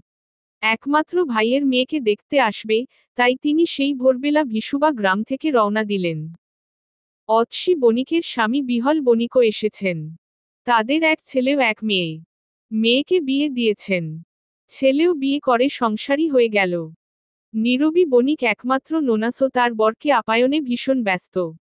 অতসী বণিক আসার পর থেকে বারবার বলে চলেছেন, তিনি যখন এসেছেন তখন একবারে বেলির বিয়ের পর্ব শেষ করে তবেই শ্বশুরালয়ে ফিরবেন। আর মনোরমা বণিক মেয়ের কথায় শুধু সায় জানাচ্ছেন। নীরবী আর অপরূপার মুখে বেলির বিয়ের প্রসঙ্গে কোন শব্দ শোনা যাচ্ছে না। এদিকে ছোট্ট নিহি আসার পর থেকে বিহল বণিকের কোলে চড়ে আছেন। বিহল বণিক আসার পর নিহির জন্য অনেক খেলনা নিয়ে এসেছেন, এর জন্যই এত ভাব। অশোক বণিক আর নির্দয় সন্ধ্যারাতে বাড়িতে প্রবেশ করল। বাবা ছেলে মিলে সেই প্রভাতে শহরে গিয়েছিল ব্যবসার কাজে। বিভিন্ন ফসল, সবজি ও মশলা নিয়ে। অশোক বণিক প্রভাতবেলায় একখানি আমন্ত্রণ পত্র লিখে চেরোকি গ্রামের বণিক বাড়ির উদ্দেশ্য পাঠিয়ে দিয়েছিলেন। আগামীকাল অপরাহ্নেই বেলিকে দেখতে আসার কথা জানিয়ে তিনি পত্র পাঠালেন। অশোক বণিক বাড়িতে প্রবেশ করেই ভগ্নিপতি বিহল বণিকের সাথে খোশগল্পে ব্যস্ত হয়ে পড়লেন। নির্দয়ের এসব কিছুই ভালো লাগছে না। সে পিসি আর পিসেমশাইকে প্রণাম সেরে নিজের ঘরে চলে গেল। নীরবী বণিক আর অপরূপা আজকের সাথে সাথে আগামীকালকের অনাগাত অতিথি আপ্যায়নের জন্যও বিভিন্ন তোড়জোড়ে ব্যস্ত। বেলি নিজের ঘরে। গতকাল সন্ধ্যারাতে বাড়িতে প্রবেশের পর সে আর বের হয়নি, এমনকি দরকার ছাড়া নিজের ঘর থেকেও বের হচ্ছে না। সারাক্ষণ নিজের ঘরে বসে নির্ভীকভাবে চোখের অশ্রু বিসর্জনে মত্ত সে। এর মাঝেও বেলির মাস্টারমশাইয়ের কথা মনে পড়ছে। তার হুট করে মনে হলো, সেদিন বৃষ্টিতে ভেজার সময় যে পুরুষের অবয়ব দেখে সে থমকে গিয়েছিল সে আর কেউ নয় মাস্টারমশাই। কারণ সেদিনের পুরুষ অবয়বের সাথে গতকালকের মাস্টারমশাইয়ের অবয়ব সম্পূর্ণ মিল। এই কথা স্মরণে আসতে বেলি তৎক্ষণাৎ বিছানা ছেড়ে উঠে কাঠের বাক্সটি নিয়ে এলো। তিনটি চিরকুট আবারও সূক্ষ্মভাবে দেখছে। সেদিন বৃষ্টিতে ভেজা নিয়ে যে চিরকুটটা লেখা, বেলি সেটা হাতে নিয়ে বসে রইল। আরও একবার সে চিরকুটটা পড়ল। এক শ্রান্ত সন্ধ্যায় বিষাদগ্রস্ত অম্বর থেকে যখন জলের ধারা প্রবাহিত হচ্ছিল, ঠিক সেই মুহূর্তে দ্বিতীয়বার আমার চক্ষুজোড়া সাক্ষী হল সুখ সুখ আবেশে জড়ানো এক বৃষ্টিবিলাসীর স্নিগ্ধ আদলে। বেলি কিক্ষণ যাবৎ চিরকুটটার দিকে তাকিয়ে কিছু একটা ভাবল। তারপর নিজের মনেই বলল, সেদিন একমাত্র ওই পুরুষটা আমাকে উঠোনে দেখেছিল। তাহলে এই চিরকুটটা নিশ্চয়ই তার লেখা। কিন্তু উনি যদি মাস্টারমশাই হন তাহলে কিভাবে সম্ভব? উনি কেন আমাকে নিয়ে লিখবেন? আর সবথেকে বড় কথা গতকাল উনার আচরণও স্বাভাবিক ছিল। তাহলে এসব? বেলি আর ভাবতে পারছে না। তার মস্তিষ্ক যেন আর কিছু নিতে পারছে না। পরদিন প্রাতবেলায় বিনি বেলিদের বাড়িতে এলো। এসেই বেলির ঘরে গিয়ে জিজ্ঞেস করল, কিরে তোর দেখা নেই কেন? বের হস না? কাকু বকেন নাকি? বিনির একসাথে এত প্রশ্নে বেলির কোন হেলদোল নেই। সে উদাসনয়নে জানালার বাইরের দিকে গাঢ় নীলচে অম্বরের দিকে চেয়ে আছে। বিনি আবার বলে উঠল, শুনলাম আজ নাকি তোকে দেখতে আসবে। আবার বিয়ের তারিখও নাকি পড়বে। সত্যি? তুই তো আমাকে কিছু বললি না বেলি। বিনির কণ্ঠে মন খারাপের রেশ বুঝে বেলি এবার ওর দিকে তাকালো। আমি নিজেও কিছু জানতাম না রে। তোকে আবার কখন বলবো? শুনলাম পাত্রের বয়স নাকি অনেক বেশি। আগেও নাকি একটা বিয়ে হয়েছিল। এটা সত্য? বেলি এবার কেঁদে উঠল। ছোটবেলা থেকে বেলি চঞ্চল, কিন্তু কথায় কথায় কাদার মতো মেয়ে নয়। বিনি বোধ হয় কখনো বেলিকে এমন কান্নারত অবস্থায় দেখেনি। সে কি বলে নিজের সইকে সান্ত্বনা দিবে সেটাও বুঝতে পারছে না। সময়টা মধ্যাহ্নের কিছুটা পর। বণিক বাড়িতে নতুন অতিথিদের আগমন ঘটল। চেরোকি গ্রামের অমূল্য বণিক সাথে তার ছেলে নৃপেন বণিক এবং নৃপেনের জ্যাঠা, কাকা, মামারা এসেছেন। অশোক বণিক, বিহল বণিক আর নির্দয় অতিথিদের অভ্যর্থনায় ব্যস্ত। মিহিরকান্ত বণিক বসার ঘরে বসে আছেন। অশোক বণিক চান বিয়ের পাকা কথাটা আজই সেরে ফেলতে। এজন্য তিনি একটু চিন্তিত বটে। বাড়ির গৃহিণীরা সবাই বিভিন্ন রকম খাবারের পদ সাজিয়ে অতিথিদের সামনে হাজির করছেন। অশোক বণিক পাত্রের বাবা অমূল্য বণিকের সাথে বিভিন্ন কুশলাদি বিনিময় করছেন। তবে তিনি একটা জিনিস লক্ষ্য করছেন, অতিথিদের সবার মুখে একটা থমথমে অবস্থা বিরাজ করছে। বসার ঘরে এক বিরাট বৈঠক বসেছে বললে ভুল হবে না। অমূল্য বণিক একটু ইতস্ততভাব করে বললেন, আমরা আসার পথে শুনলাম আপনাদের মেয়ের সাথে নাকি গ্রামের একজন মাস্টারমশাইয়ের প্রেমের সম্পর্ক রয়েছে। অমূল্য বণিকের আকস্মিক বার্তায় বসার ঘরে যেন বজ্রপাত হল, সকলের চোখমুখের অবস্থা এখন তেমনই। নীরবী বণিক, মনোরমা বণিক, অতসী আর অপরূপা হেসেলের ঘর থেকে সবটা শুনছেন। তারাও অবাক। ইতোমধ্যে বেলির পিসি অতসী বণিক নানা কটু কথা বলা শুরু করেছেন। বেলির মা কি বলবে, কি করবে কিছুই বুঝতে পারছেন না। অশোক বণিক বললেন, আপনারা বোধহয় ভুল শুনেছেন। আমার মেয়ের এমন সম্পর্ক নেই। আমরা আপনাদের গ্রামে পা রাখার সাথে সাথেই এই খবর পেয়েছি অশোক মশাই। নেহাত অতদূর থেকে এলাম, যদি আরো আগে খবরটা পেতাম তাহলে নিশ্চয়ই আমরা আজ আপনার বাড়িতে আসতাম না। পাত্রের জ্যাঠা উক্ত কথাটি বলে অশোক বণিকের দিকে প্রশ্নাত্মক দৃষ্টিতে চেয়ে আছেন। পাত্রের আরেক কাকা বললেন, ধনী বাবার একমাত্র মেয়ে, তাই বোধ হয় শিকল ছেড়ে দিয়েছেন, তাই না মশাই? যতই হোক মেয়েমানুষকে সবসময় চার দেয়ালের মধ্যে বন্দি করে রাখতে হয়। ছেড়েছেন তো উড়েছে। সমাজের নিয়মই এটা। আবার আরেকটা কথাও শোনা যাচ্ছে, আপনাদের মেয়ে নাকি গত সন্ধ্যারাতে সেই মাস্টার মশাই এর সাথে নদী বিলাসে গিয়েছিল। এখন আপনারা কিছু না জানার ভান করছেন, তাই না? বোনের নামে এত কিছু শুনে নির্দয়ের চোখমুখ কঠোর হয়ে গেল। আকস্মিক সে আর নিজের রাগ নিয়ন্ত্রণ করতে না পেরে বলেই ফেলল, থামুন আপনারা। তখন থেকে আমার বোনের নামে আজেবাজে যত কথা বলেই চলেছেন। আমাদের তো কিছু বলার সুযোগ দিবেন নাকি? অমূল্য বণিক বললেন, তোমরা আবার কি বলবে বাবা? তোমাদের মেয়ের কুকীর্তি ডাকার জন্য অজুহাত খুঁজবে, এই আর কি। আসলে আমাদেরই ভুল ছিল, ভালো মতন খোঁজখবর না নিয়ে এখানে আসা। এই কথা বলে পাত্রপক্ষরা সবাই উঠতে উদ্যত হলেন। অশোক বণিক আর মিহিরকান্ত বণিক সবাইকে অনুরোধ করছেন, যাতে মেয়েটাকে একবার হলেও দেখে যায়। উনারা কারো কোন কথা শুনলেন না। সবাই একে একে চলে গেলেন। খাবারের পদগুলো অতি অবহেলায় চৌকির উপর পড়ে আছে। নির্দয় একপাশে চুপ করে দাঁড়িয়ে আছেন। মনোরমা বণিক আর নীরবী বনিল হেসেলের দাওয়ায় দাঁড়িয়ে শাড়ির আঁচল চেপে কাঁদছেন। অপরূপার চোখেও পানি। শুধু অতসী বণিক নিজের ভাইয়ের বউকে বিভিন্ন কটু কথা বলেই চলেছেন, তার ধারণা নীরবী মেয়েকে মানুষ করতে পারেনি। অবনীন্দ্র স্কুলের পড়ানো শেষ করে বাড়িমুখো হাঁটছিল। পথে মাকুন্দা গ্রামের এক লোক অবনীন্দ্রকে দেখে জিজ্ঞেস করল, মাস্টার মশাই কেমন আছেন? ভালো আছি কাকা। আপনি কেমন আছেন? ভালো বাবা। তা শুনলাম, বণিক বাড়ির মেয়ের সাথে নাকি তোমার সম্পর্ক আছে। কথাখানা কি সত্যি বাবা? অচেনা লোকের মুখে এমন একটা কথা শুনে অবনীন্দ্র কিংকর্তব্য বিমূঢ়। কি বলছেন কাকা? কোথা থেকে শুনলেন? অবনীন্দ্রের হতবিহ্বল অবস্থা দেখে লোকটা যেন মজা পেল। সে আরেকটু রসিয়ে অন্যের থেকে শোনা কথাগুলো বলা শুরু করল, আজ তো বণিক বাড়ির মেয়েরে দেখতে আসার কথা ছিল। দেখতে আসছিল, কিন্তু ছেলের পক্ষরা নাকি বলল মেয়ের সাথে তোমার সম্পর্ক আছে। গ্রামের মানুষদের থেকে উনারা শুনছেন। আবার শুনলাম তোমরা নাকি গতকাল বৃষ্টির মধ্যে একসাথে নদী ঘুরতে গিয়েছিলা। অবনীন্দ্র এইবার ভীষণভাবে ধাক্কা খেল। সে এখন এই লোকটাকে কি বলবে তাও বুঝতে পারছে না। তবে লোকটা আর তার উত্তরের জন্য দাঁড়ালো না। অবনীন্দ্র একটুক্ষণ দাঁড়িয়ে আবার হাঁটা শুরু করল। তবে সে এখন আর নিজের মধ্যে নেই। সে বুঝতে পারছে অঘটন যা ঘটার ঘটে গেছে। এমন অজপাড়াগায়ের অবুঝদার মানুষগুলো তিলকে তাল বানিয়ে ফেলেছে। সে নিজের জন্য চিন্তা করছে না, তার সব চিন্তারা গিয়ে পড়ল বণিককন্যার উপর। হিজল ফুলের প্রেম। জয়ানাথ। পর্ব 09। নিজের ঘরে সাজসজ্জা সেরে বেলি অপেক্ষা করছিল। কিন্তু পাত্রপক্ষের সামনে তার আর যাওয়া হলো না। বসার ঘরের এত এত শোরগোল বেলির কর্ণকুহরে ঠিকই পৌঁছেছে। তখন থেকেই সে ভয় আস্ট। শব্দহীন কান্নারা অশ্রু হয়ে নির্গত হচ্ছে। এত মিথ্যে অপবাদ নেওয়ার ক্ষমতা যে বেলির নেই।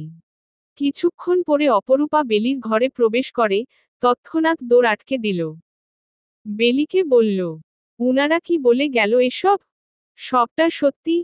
অপরূপার প্রশ্ন শুনে বেলি এবার শব্দ করে কেঁদে দিল। কান্নামুখে কোনোরকম বলল, সবটা মিথ্যে বৌদিদি, সবটা। বেলি আর কিছু বলতে পারল না। বসার ঘর থেকে অশোক বণিকের গম্ভীর কণ্ঠস্বর ভেসে এলো। দর্শনা, এক্ষুনি আমার সামনে উপস্থিত হও। এক মুহূর্তও বিলম্ব নয়। বাবার কথায় বেলি ভয়ে ভয়ে নিজের বৌদিদির পানে চাইল। অপরূপা চোখ দিয়ে বুঝালো সে অসহায়। বেলিকে এখন যেতেই হবে। চলো ননদিনী, বিলম্ব হলে বাবা আরো রেগে যাবেন। ভয় পাবে না, সত্যটা বলবে। বেলির দিকে তাকাতে অপরূপার কেমন যেন কষ্ট হচ্ছিল। এই বাড়িতে আসার পর থেকে বেলির দুষ্টুমি, চঞ্চলতা আর মিশুক ভাব দেখে সে যেন মেয়েটাকে ভালোবেসে ফেলেছে। এই দিনের মধ্যে কতবার বৌদিদি করে ডেকে ডেকে বাড়ি মাথায় তুলে, এর মাটা কি নেহাত কম। এজন্যই তো বেলির বিয়ের কথা ওঠার পর থেকে অপরূপার মনটাও ভালো নেই। অপরূপার কথায় বেলির ভয় যেন আরো ঝেঁকে বসল। বসা থেকে উঠে দাঁড়ালো, মনে হচ্ছিল পা শ্লথ হয়ে আছে। পুরো শরীরের কাঁপুনি সুস্পষ্ট। অপরূপা বেলিকে ধরে বসার ঘরের পথ ধরল। বসার ঘরে একটা থমথমে অবস্থা বিরাজমান। কারো মুখে কোন রা নেই। নীরবী বণিক এক কোণে দাঁড়িয়ে এখনো নিঃশব্দে কেঁদে চলেছেন। অপরূপা বেলিকে নিয়ে এসে মাত্র বসার ঘরে উপস্থিত হল, তখনই অশোক বণিক অগ্নিঝরা দৃষ্টিতে মেয়ের দিকে চাইলেন। পারলে এখনই যেন মেয়েকে ভস্ম করে দেন। সবটা তো নিজের কানে শুনলে। এবার আমি নিজের কানে তোমার মুখ থেকে সবটা শুনতে চাই।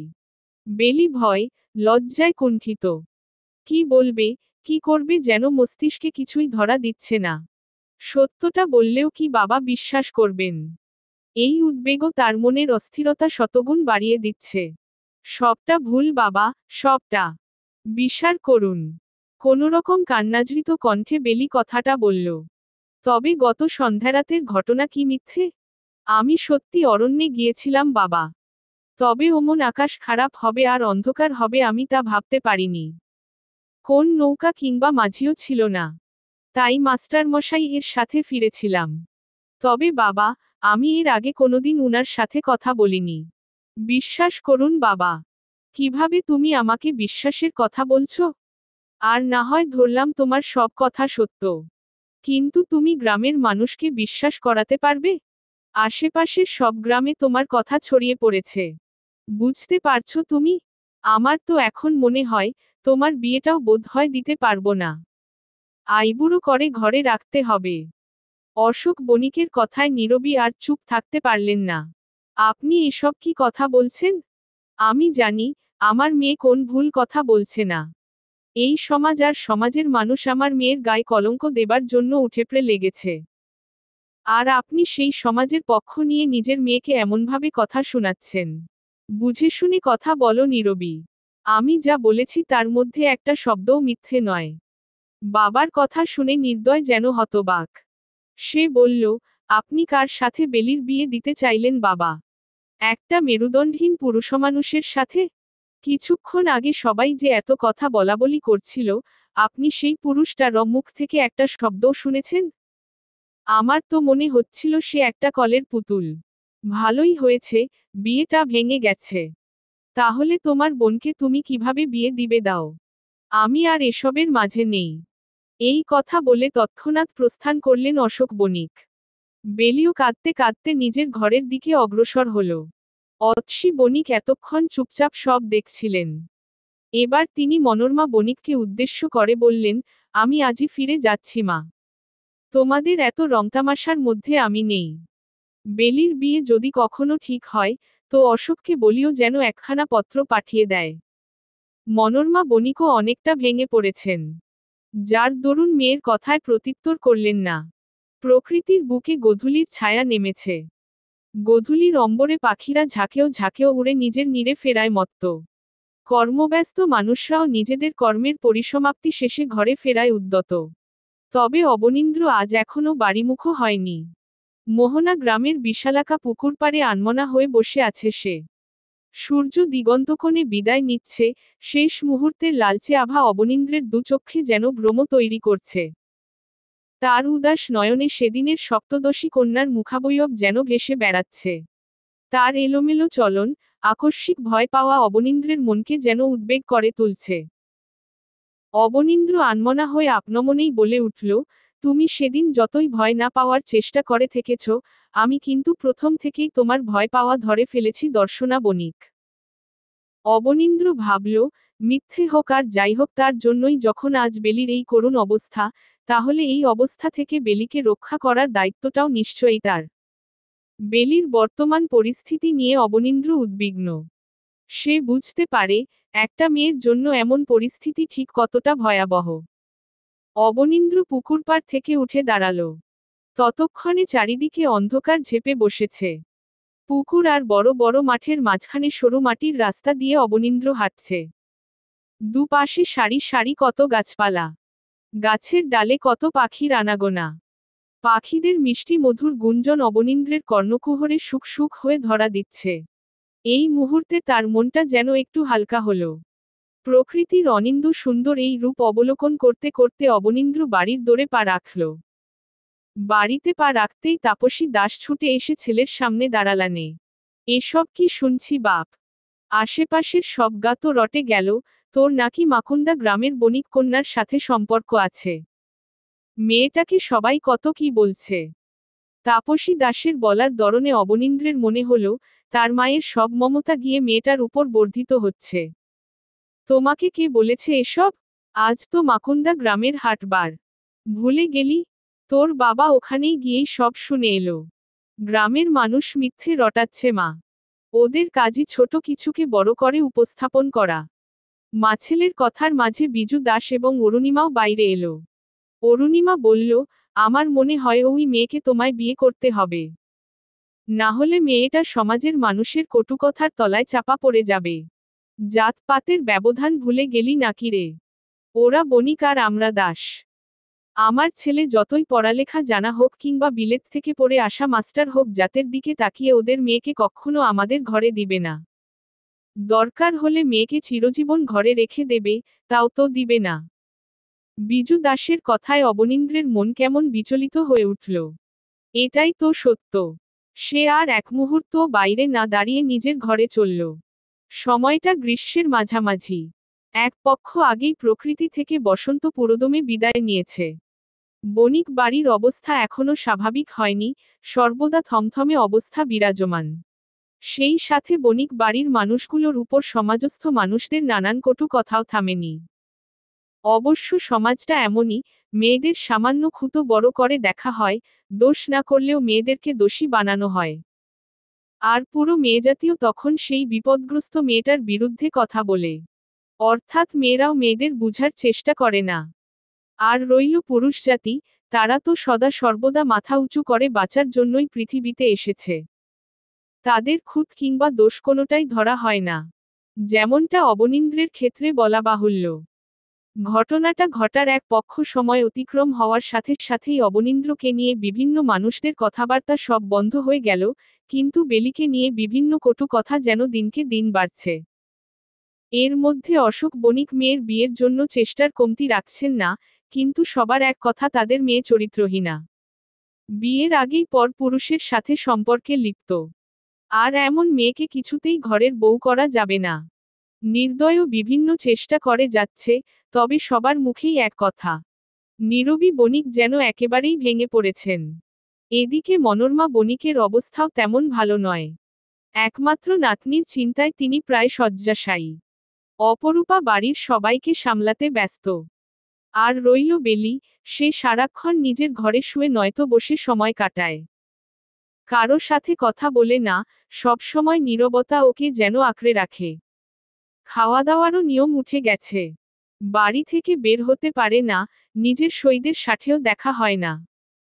আগের মতো পত্রও লিখে না, এমনকি তার প্রিয় উপন্যাসের পাতাগুলোও ছুঁয়ে দেখে না। সেগুলো ভীষণ অবহেলায় পড়ে রইল। বেলির রূপলাবণ্যে কোথায় যেন হারিয়ে গেল। নীরবী বণিক আর অপরূপা বেলিকে সহজ করার চেষ্টা করেন, তবে তাদের চেষ্টা ওই চেষ্টাটুকু পর্যন্তই। বোনের এই অবস্থা নির্দয়ের আর সহ্য হচ্ছে না। অনেক ভেবেচিন্তে সে ঠিক করল, অবনীন্দ্রকে একখানা পত্র লিখবে। যেই ভাবা সেই কাজ, একটি কাগজ আর কলম নিয়ে সে পত্রখানা লিখা আরম্ভ করল। হিজল ফুলের প্রেম। জয়ানাথ। পর্ব 10। গ্রীষ্মের আকস্মাৎ তাপপ্রবাহে চারিদিক উত্তপ্ত। উত্তাপের দরুন জনজীবন যেন অতিষ্ঠ। তাও কারো কোথাও বিশ্রাম নেয়ার তাগিদ নেই। গায়ের মানুষগুলো সবসময়কার মতো নিজেদের কর্মে লিপ্ত। কর্ম বন্ধ হলে যে অন্য জুটাও বন্ধ হয়ে যাবে।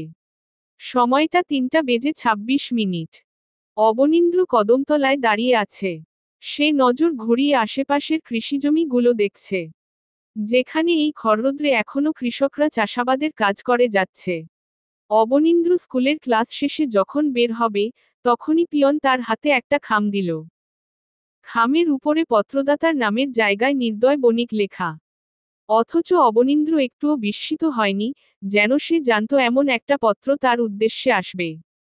অবনীন্দ্র খাম খুলে দেখে ছোট্ট একখানা কাগজে গুটি কয়েক লাইন লেখা। লেখাগুলো ঠিক এমন: অবনীন্দ্র, আজ বিশেষ প্রয়োজনে তোমাকে স্মরণ করতে হলো। আমি তোমার সাক্ষাৎ প্রার্থী, সেটা আজই। স্কুল ছুটি শেষে স্কুলের সামনের রাস্তার কদমতলায় থেকো, আমি আসব। কিছু জরুরি কথা আছে। একটু পরে নির্দয়কে আসতে দেখা গেল। দুজনে কুশলাদি বিনিময় শেষে অবনীন্দ্র বলল, আপনার বিশেষ তলবের কারণ বোধ হয় আমার জানা, নির্দয় সাহেব। তুমি একজন বিচক্ষণ মানুষ, তাই আমি নিজের মুখে কিছু বলার আগেই তোমার সেটা বুঝে ফেলা স্বাভাবিক। তাহলে সরাসরি আসল কথাটাই বলি। আমার বোনের অবস্থা, গ্রামের মানুষদের বিভিন্ন কথাবার্তা সবই নিশ্চয়ই তোমার অবগত। আমি আর নিতে পারছি না এসব। এই সমাজের জাতপাতের গোঁড়ামির তলায় আমার বোনটা পিষ্ট হয়ে যাচ্ছে অবনীন্দ্র। এই সমাজ, আর সমাজস্থ মানুষগুলো অশিক্ষিত কিংবা শিক্ষিত যাই হোক, এদের মানসিক বিকাশ কদাচিৎ হবে না। তোমার আর আমার মতো এরা সহজভাবে ভাবতে পারে না। অবশ্য ওদের দোষ দিয়ে কি হবে, আমার বাবাই তো এসবে অন্ধবিশ্বাসী। দেখুন নির্দয় সাহেব, আমি ছোটবেলা থেকেই এসব জাতজাত মানি না। আমি সনাতন, এটাই আমার আসল পরিচয়। এবার আমি যার সাথে বিবাহ বন্ধনে আবদ্ধ হতে চাই সেও তো সনাতন হলেই হবে, তাই না? কিন্তু এই কথাটা আপনি কুসংস্কারে বিশ্বাসে কোন সনাতনীকে বুঝাতে পারবেন না। তাই বলছি, সমাজের কথায় নিজের কান দিবেন না।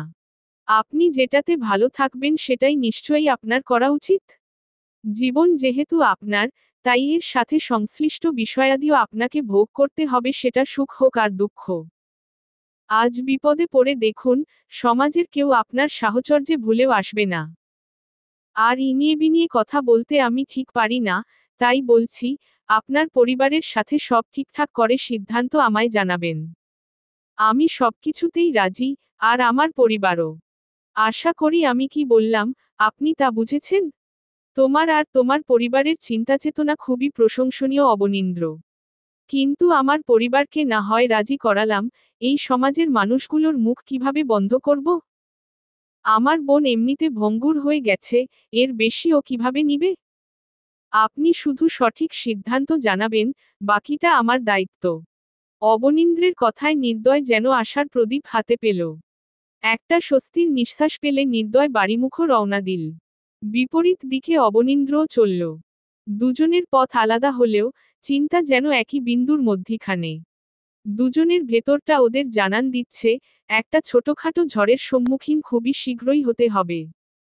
নির্দয় বাড়ি ফিরে মা, ঠাকুরমা আর অপরূপাকে সবটা খুলে বলল।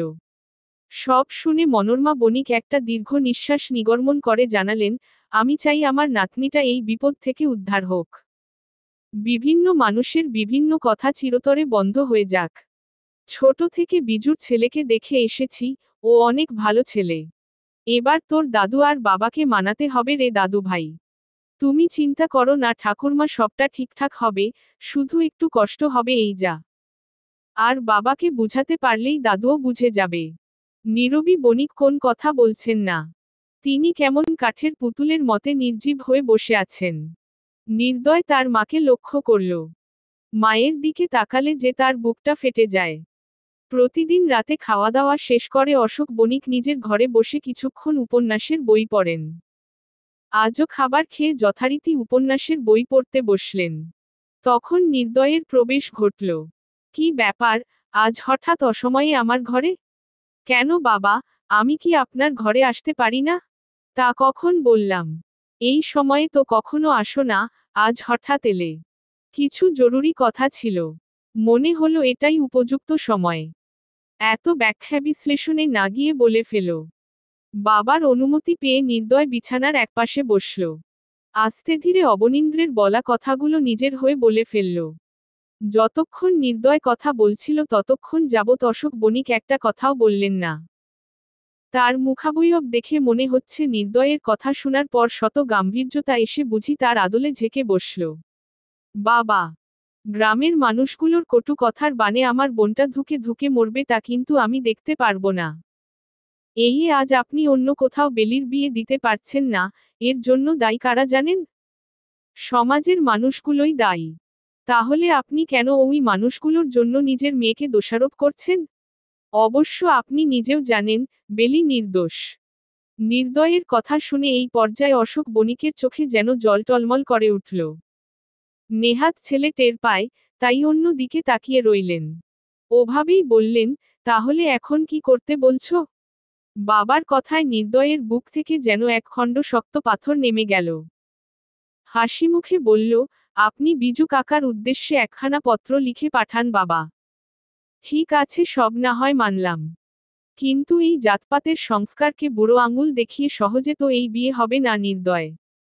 কুসংস্কার দূর করার সময় এসে গেছে বাবা। আমাদের বেলিকে দিয়েই না হয় এই কুসংস্কার দূর করার পদক্ষেপ আরম্ভ হোক। বাবার সাথে কথা শেষ করে নির্দয় তাড়াহুড়ো করে বের হয়ে গেল। বাড়ির সবাইকে তো এই খুশির খবরটা দিতে হবে যে তার বাবা রাজি। পরদিন স্কুল ছুটির পরে অবনীন্দ্র মধুহাওয়া অরণ্যের দিকে চলল। অনেকদিন তার ওদিকে যাওয়া হয়নি। এই খররৌদ্রের দুর্গম পথে প্রান্তরে হাঁটতে হাঁটতে সে শৈশবের স্মৃতি রোমন্থনে ব্যাকুল। শৈশবে যখনই সুযোগ পেত, তখনই মোহনা গ্রাম থেকে প্রায় 2 ক্রোশ পথ ছুটে এই মধুহাওয়ায় আসত। এই অরণ্যের গাছপালা, পত্রপল্লব, বিভিন্ন নাম না জানা পাখি, নদী, নদীর পাড়ে হিজল ফুল তার কতই না আপন। কত দীর্ঘ সময় সে এই অরণ্যের ধারে কাটিয়েছে সেই হিসেব বোধ হয় কখনো পাওয়া যাবে না। নদীর পাড়ে প্রাচীন বটগাছের নিচে বসে কতবার যে আপনচিত্তে হারিয়ে গিয়েছিল অবনীন্দ্রের তাও অজানা। ভাবতে ভাবতে অবনীন্দ্র নদীর পাড়ে পৌঁছাল। অবনীন্দ্র নৌকায় উঠল, মাঝি নৌকা চালানো শুরু করল। সূর্যের উত্তপ্ত কিরণ ঠেলে যেন দমকা হাওয়া এসে অবনীন্দ্রের শ্রান্ত শরীরমনে শীতলতা এনে দিচ্ছে। গাংচিল, বক নদীর এধার থেকে ওধারে উড়ে বেড়াচ্ছে। অবনীন্দ্রের মনে হল, এমন রৌদ্রময় বিকেলে শান্ত টলমলে নদীর উপর নৌকায় বসে শীতল বাতাসের সংস্পর্শে সে জীবনের আসল সৌন্দর্য উপভোগ করছে। একসময় নৌকা অপর পারে এসে থামল। অবনীন্দ্র নৌকা ছেড়ে হিজল গাছগুলোর সামনে গেল। হিজল গাছের বাসি ফুলগুলো এখনো সামনের নদীর শান্ত জলের উপর ভেসে বেড়াচ্ছে। কিছু ফুল আবার গাছতলায়ও পড়ে আছে। ফুলগুলো থেকে কি সুন্দর মনোরম সুবাস এসে অবনীন্দ্রের নাসারন্ধ্রে প্রবেশ করছে। সে ভাবছে, কত কত দীর্ঘ অপেক্ষার পর নিজের দেশে নিজের প্রিয় ফুলের সুবাস পাচ্ছে। অবনীন্দ্র ভাবল যদি পারে তাহলে একদিন ভোরে এসে এই হিজল পাড় থেকে ঘুরে যাবে। কারণ এই ফুলগুলো প্রতি রাত্রে ফোটে, আবার ভোরেই ঝরে যায়। তাই হিজল ফুলের জন্য এলে ভোরে আসাই আবশ্যক। কিছুক্ষণ পরে অবনীন্দ্র অরণ্যের একটু গভীরে প্রবেশ করল। তার নজর পড়ল বড় অশ্বত্থ গাছে। হঠাৎ করে শৈশবের একটা ঘটনা তার মনে পড়ে গেল। সেদিন ছিল জ্যৈষ্ঠ মাসের প্রথম দিন। দুপুরে খেয়ে অবনীন্দ্র লুকিয়ে বাড়ি থেকে বের হয়ে সোজা এই নদীর পাড়ে এলো। সবদিক ঘুরে ঘুরে সে অশ্বত্থ গাছটার নিচে বসে উদাসমুখে প্রকৃতির রূপে হারিয়ে গিয়েছিল। সে সময়ে এমন উদাসমুখে বসে অবনীন্দ্র কোন ভাবনায় ডুবেছিল তা আর এখন মনে পড়ে না। তারপর দুপুর পেরিয়ে বিকেল, বিকেল পেরিয়ে গোধূলির আগমন ঘটল। অবনীন্দ্র তখনও একভাবেই বসেছিল। হঠাৎ কিছু মানুষের শোরগোলে তার ধ্যান ছুটল, অরণ্যে থেকে বের হওয়ার জন্য উদ্যত হয়েছিল, দেখল সামনে তার বাবা দাঁড়িয়ে। পাশে আরও 2-3 জন মানুষ। সেদিন তাকে অনেক বোকাও শুনতে হয়েছিল, মাও বকেছিল। এভাবে না বলে কয় দীর্ঘ সময় বাড়ি থেকে দূরে থাকার দরুন মা বাবার চিন্তা ক্রমশ আকাশ ছুঁয়ে গিয়েছিল। অতঃপর মা বাবার করা শাসনের জেরে অবনীন্দ্র 1 সপ্তাহ বাড়ির বাইরে যেতে পারেনি। এখন এসব মনে পড়লে অবনীন্দ্রের কেন যেন হাসি পায়। চারিদিকে সন্ধ্যা নামছে। দীর্ঘ সময় প্রকৃতির মাঝে থেকে আজ যেন অবনীন্দ্রের মনের তৃষ্ণা মিটল। ফুরফুরে শান্ত মনে শেষ বেলায় সে বাড়ির পথ ধরল। হিজল ফুলের প্রেম। জয়ানাথ। পর্ব 11। মধ্যাহ্নের ঝলমলে আকাশে যেন হুট করে মেঘেদের দল এসে ছুটোছুটি করছে। সূর্যরশ্মিকে পুরোপুরি আড়াল করে মেঘের দল পুরো ধরণীর উপর আধিপত্য বিস্তারে ব্যস্ত। এই আবহাওয়ার মধ্যে অবনীন্দ্রের বাবা বিজু দাস জমিতে আবাদের কাজ করছেন। তখন পাশের মাটির রাস্তা থেকে একটি সাইকেলের টুংটাং শব্দ শোনা যাচ্ছিল। বিজু দাস তাকিয়ে দেখেন সাইকেলে বসা লোকটা তাকেই ডাকছেন। তিনি হাতের কাজ ফেলে গিয়ে দেখেন লোকটা ডাকপিয়ন। ডাকপিয়ন বিজু দাসের হাতে একটা পত্রের খাম দিয়ে আবার প্রস্থান করলেন। পত্রদাতার নাম দেখে তিনি ভীষণ অবাক হলেন বটে। তাই আবাদের কাজ পুরোপুরি রেখে তিনি বাড়িমুখো রওনা দিলেন। বাড়িতে পৌঁছে তাপসী দাসকে হাঁক দিলেন। তাপসী দাস হেসেলে রান্না করছিলেন। স্বামীর ডাকে ছুটে এলেন। আজ সাপ্তাহিক ছুটির দিন হওয়ায় অবনীন্দ্রও বাড়িতে ছিল। বাবার কথা শুনে সেও এলো। বিজু দাস ছেলের হাতে পত্রখানা দিলেন। দেখ তো, মনে হয় বণিক মশাই পত্র পাঠিয়েছে। আমার তো বিশ্বাস হচ্ছে না। পড়ে শোনা তো দেখি কি লেখল। বাবার কথায় অবনীন্দ্র নির্বাকচিত্তে পত্রখানা খুলে পড়া আরম্ভ করল। শ্রদ্ধেয় বিজু, আশা করি পরম আনন্দতার সহিত ভালো আছো। একটা গুরুত্বপূর্ণ বিষয়ে আজ তোমাকে পত্র পাঠানো। আগে কখনো তোমার সাথে আমার মুখোমুখি কথা হয়নি। হয়তো ভিন্ন গ্রাম বলে তেমন সুযোগটা আসেনি। তবে খুব শীঘ্রই তোমার সাথে আমি দেখা করতে চাই। আমার একমাত্র মেয়ের ব্যাপারে।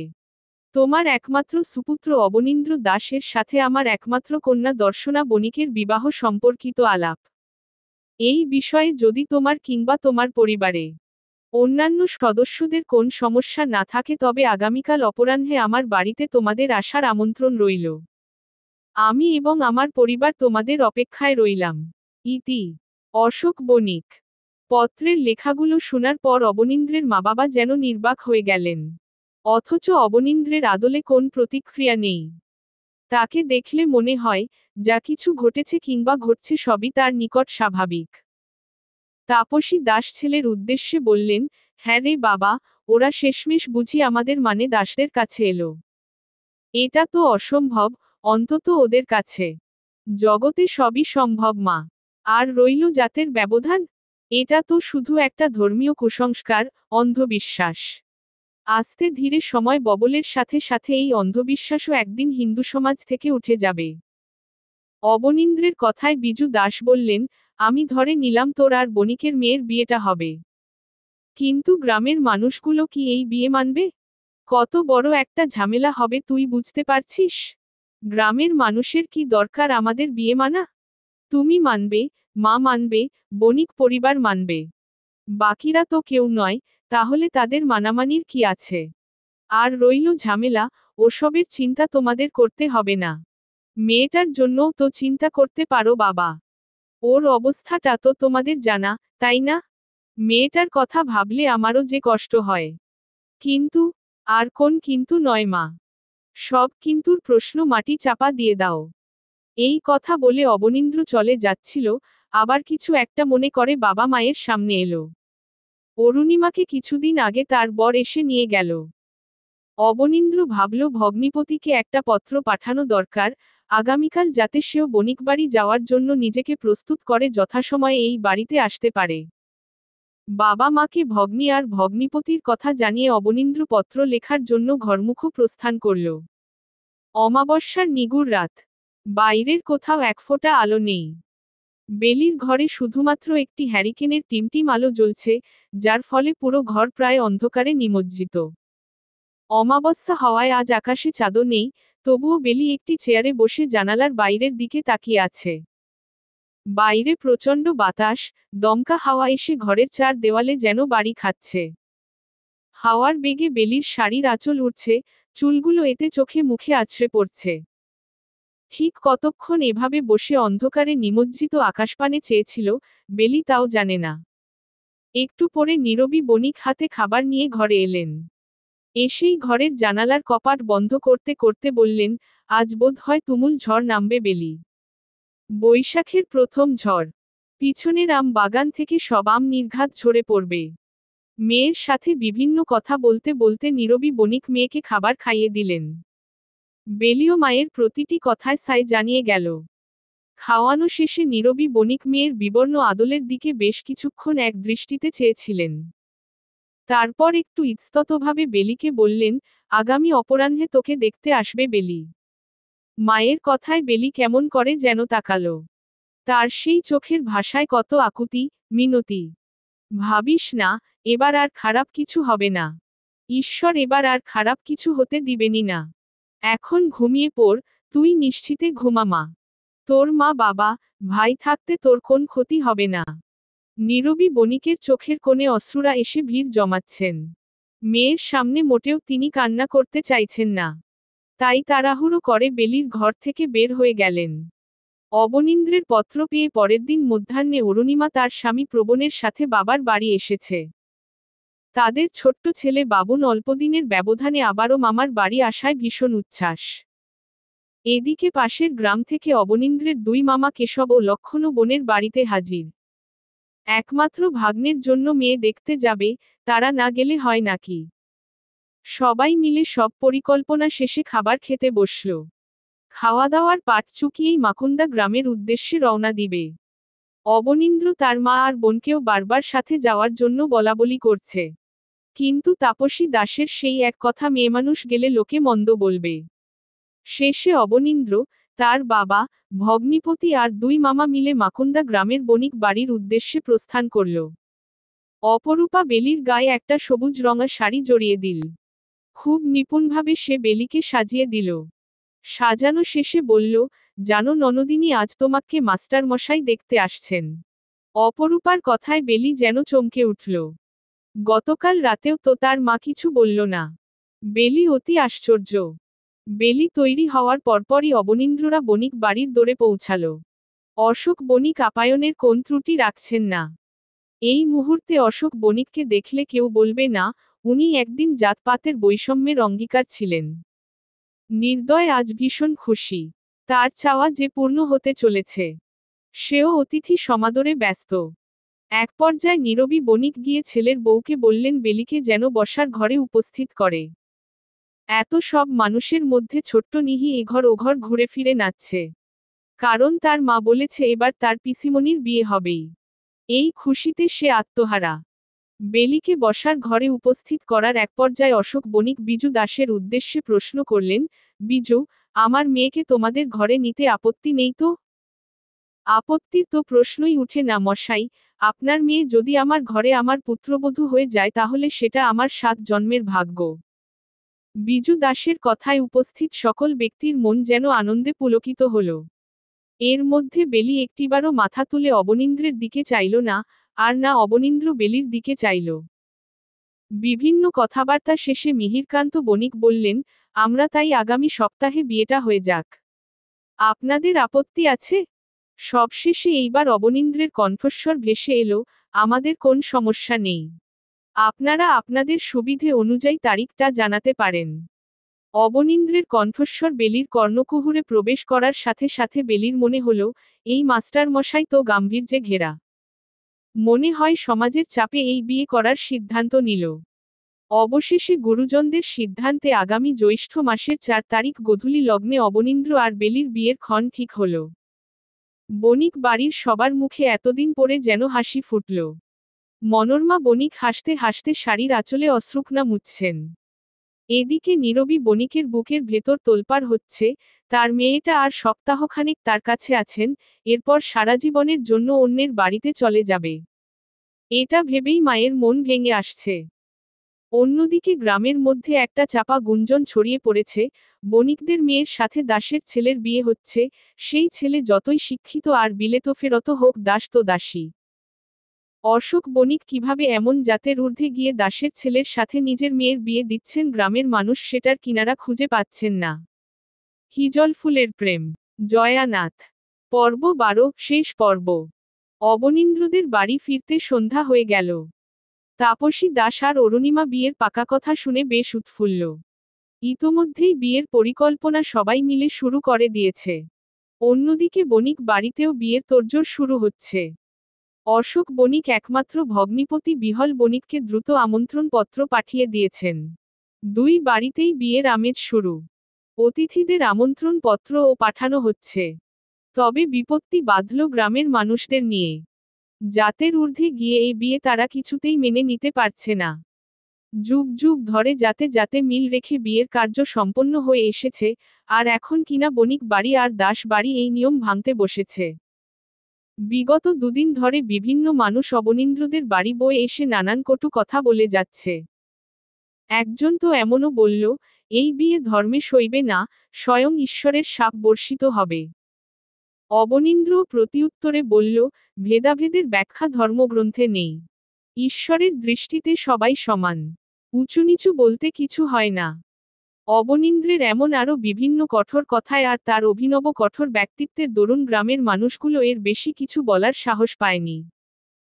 তবে অবনীন্দ্র জানে, আজ যদি তার পরিবারের আর্থিক অবস্থা আগেকার মতো করুণ হতো, কিংবা সে যদি বিলেত না যেত, হয়তো গ্রামের মানুষরা ওদেরকে একঘরে পর্যন্ত করে দিতে সময় নিত না।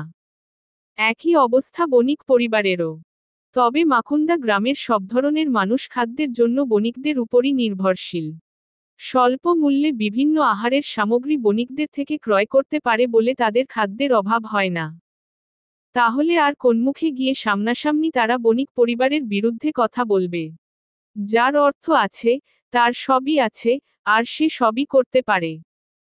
তবুও অবনীন্দ্র আর বেলির বিয়ে নিয়ে গ্রামে গ্রামে নানান অপ্রীতিকর কথাবার্তা চলতেই থাকে। এত কিছুর মাঝে বিয়ের দিনক্ষণ এগিয়ে এসেছে। দু পরিবারে আত্মীয় স্বজনের প্রচুর সমাগম।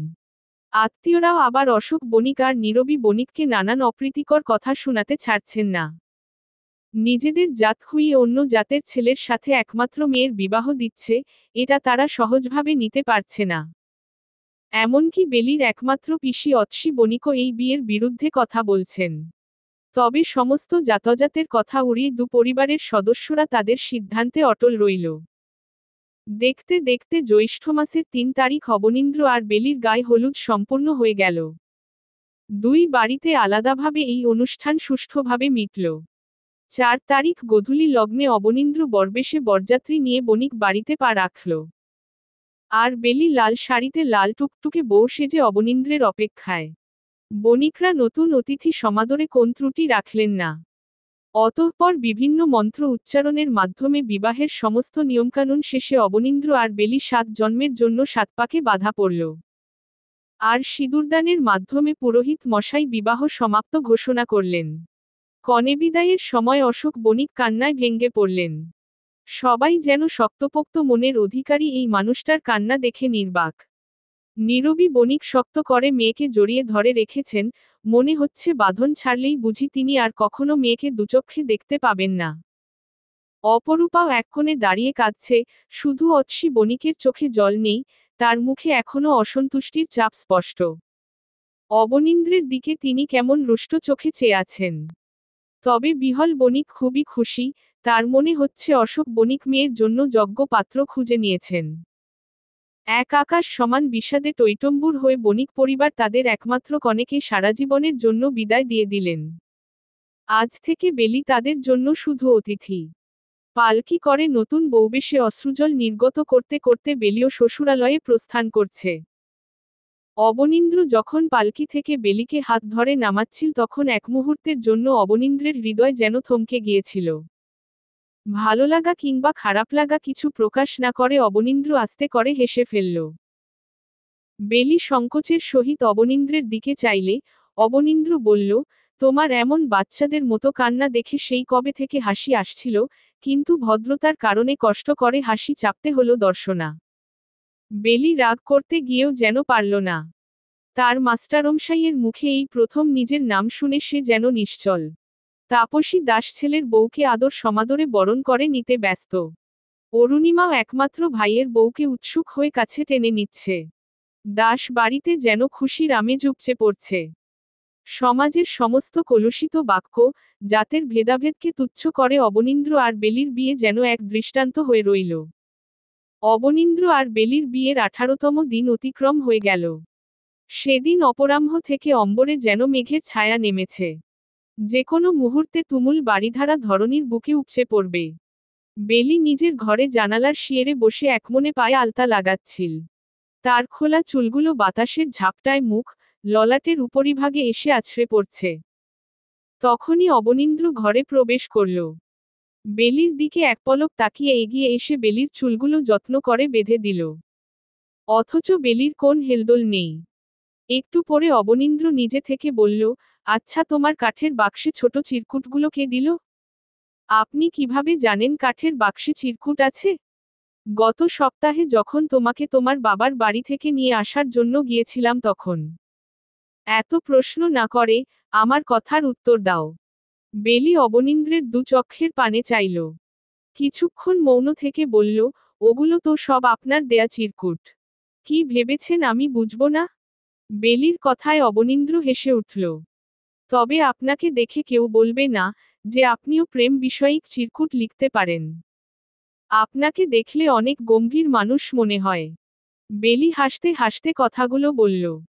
আমার সকল গাম্ভীর্যতা বাইরের জগতের মানুষদের জন্য। আর প্রেম শুধুমাত্র আমার স্ত্রীর জন্য। দুটো ব্যাপার তো এক করা যায় না বলো? অবনীন্দ্রের কথায় বেলি কেমন লাজুক চোখে জানালার বাইরে চাইল। ততক্ষণে বর্ষণের বাড়িধারা ধরণীর কোল ঘেঁষে গড়িয়ে পড়া আরম্ভ করেছে। হঠাৎ কিছু একটা মনে পড়ায় বেলি অবনীন্দ্রের দিকে তাকিয়ে বলল, আপনি চিরকুটগুলোতে হিজল ফুল কেন দিতেন? আপনার প্রিয় বুঝি? মধুহাওয়ার হিজল পার, হিজল ফুল আর তুমি আমার ভীষণ প্রিয়। এবারও বেলি অবনীন্দ্রের কথার প্রতিউত্তর করতে পারল না। অবনীন্দ্র ফের বলল, কাল ভোরে চলো যাই। হিজল ফুল আর প্রেমের সৌন্দর্যতা না হয় একসাথে উপভোগ করলাম। লাজুক হেসে বেলি সায় জানিয়ে বলল, চলুন তবে। বেলির লাজুকতায় অবনীন্দ্র ভীষণ জোরে হেসে উঠল। এক পর্যায়ে হাসি থামিয়ে মায়াভরা চোখে বেলির দিকে চেয়ে শুধালো, আমার হিজল ফুলের প্রেম সত্য হল। আগামীকাল জ্যৈষ্ঠের ভোরে হিজল ফুলের সাথে আমার প্রেমের মুখোমুখি সাক্ষাৎ হোক। সমাপ্ত।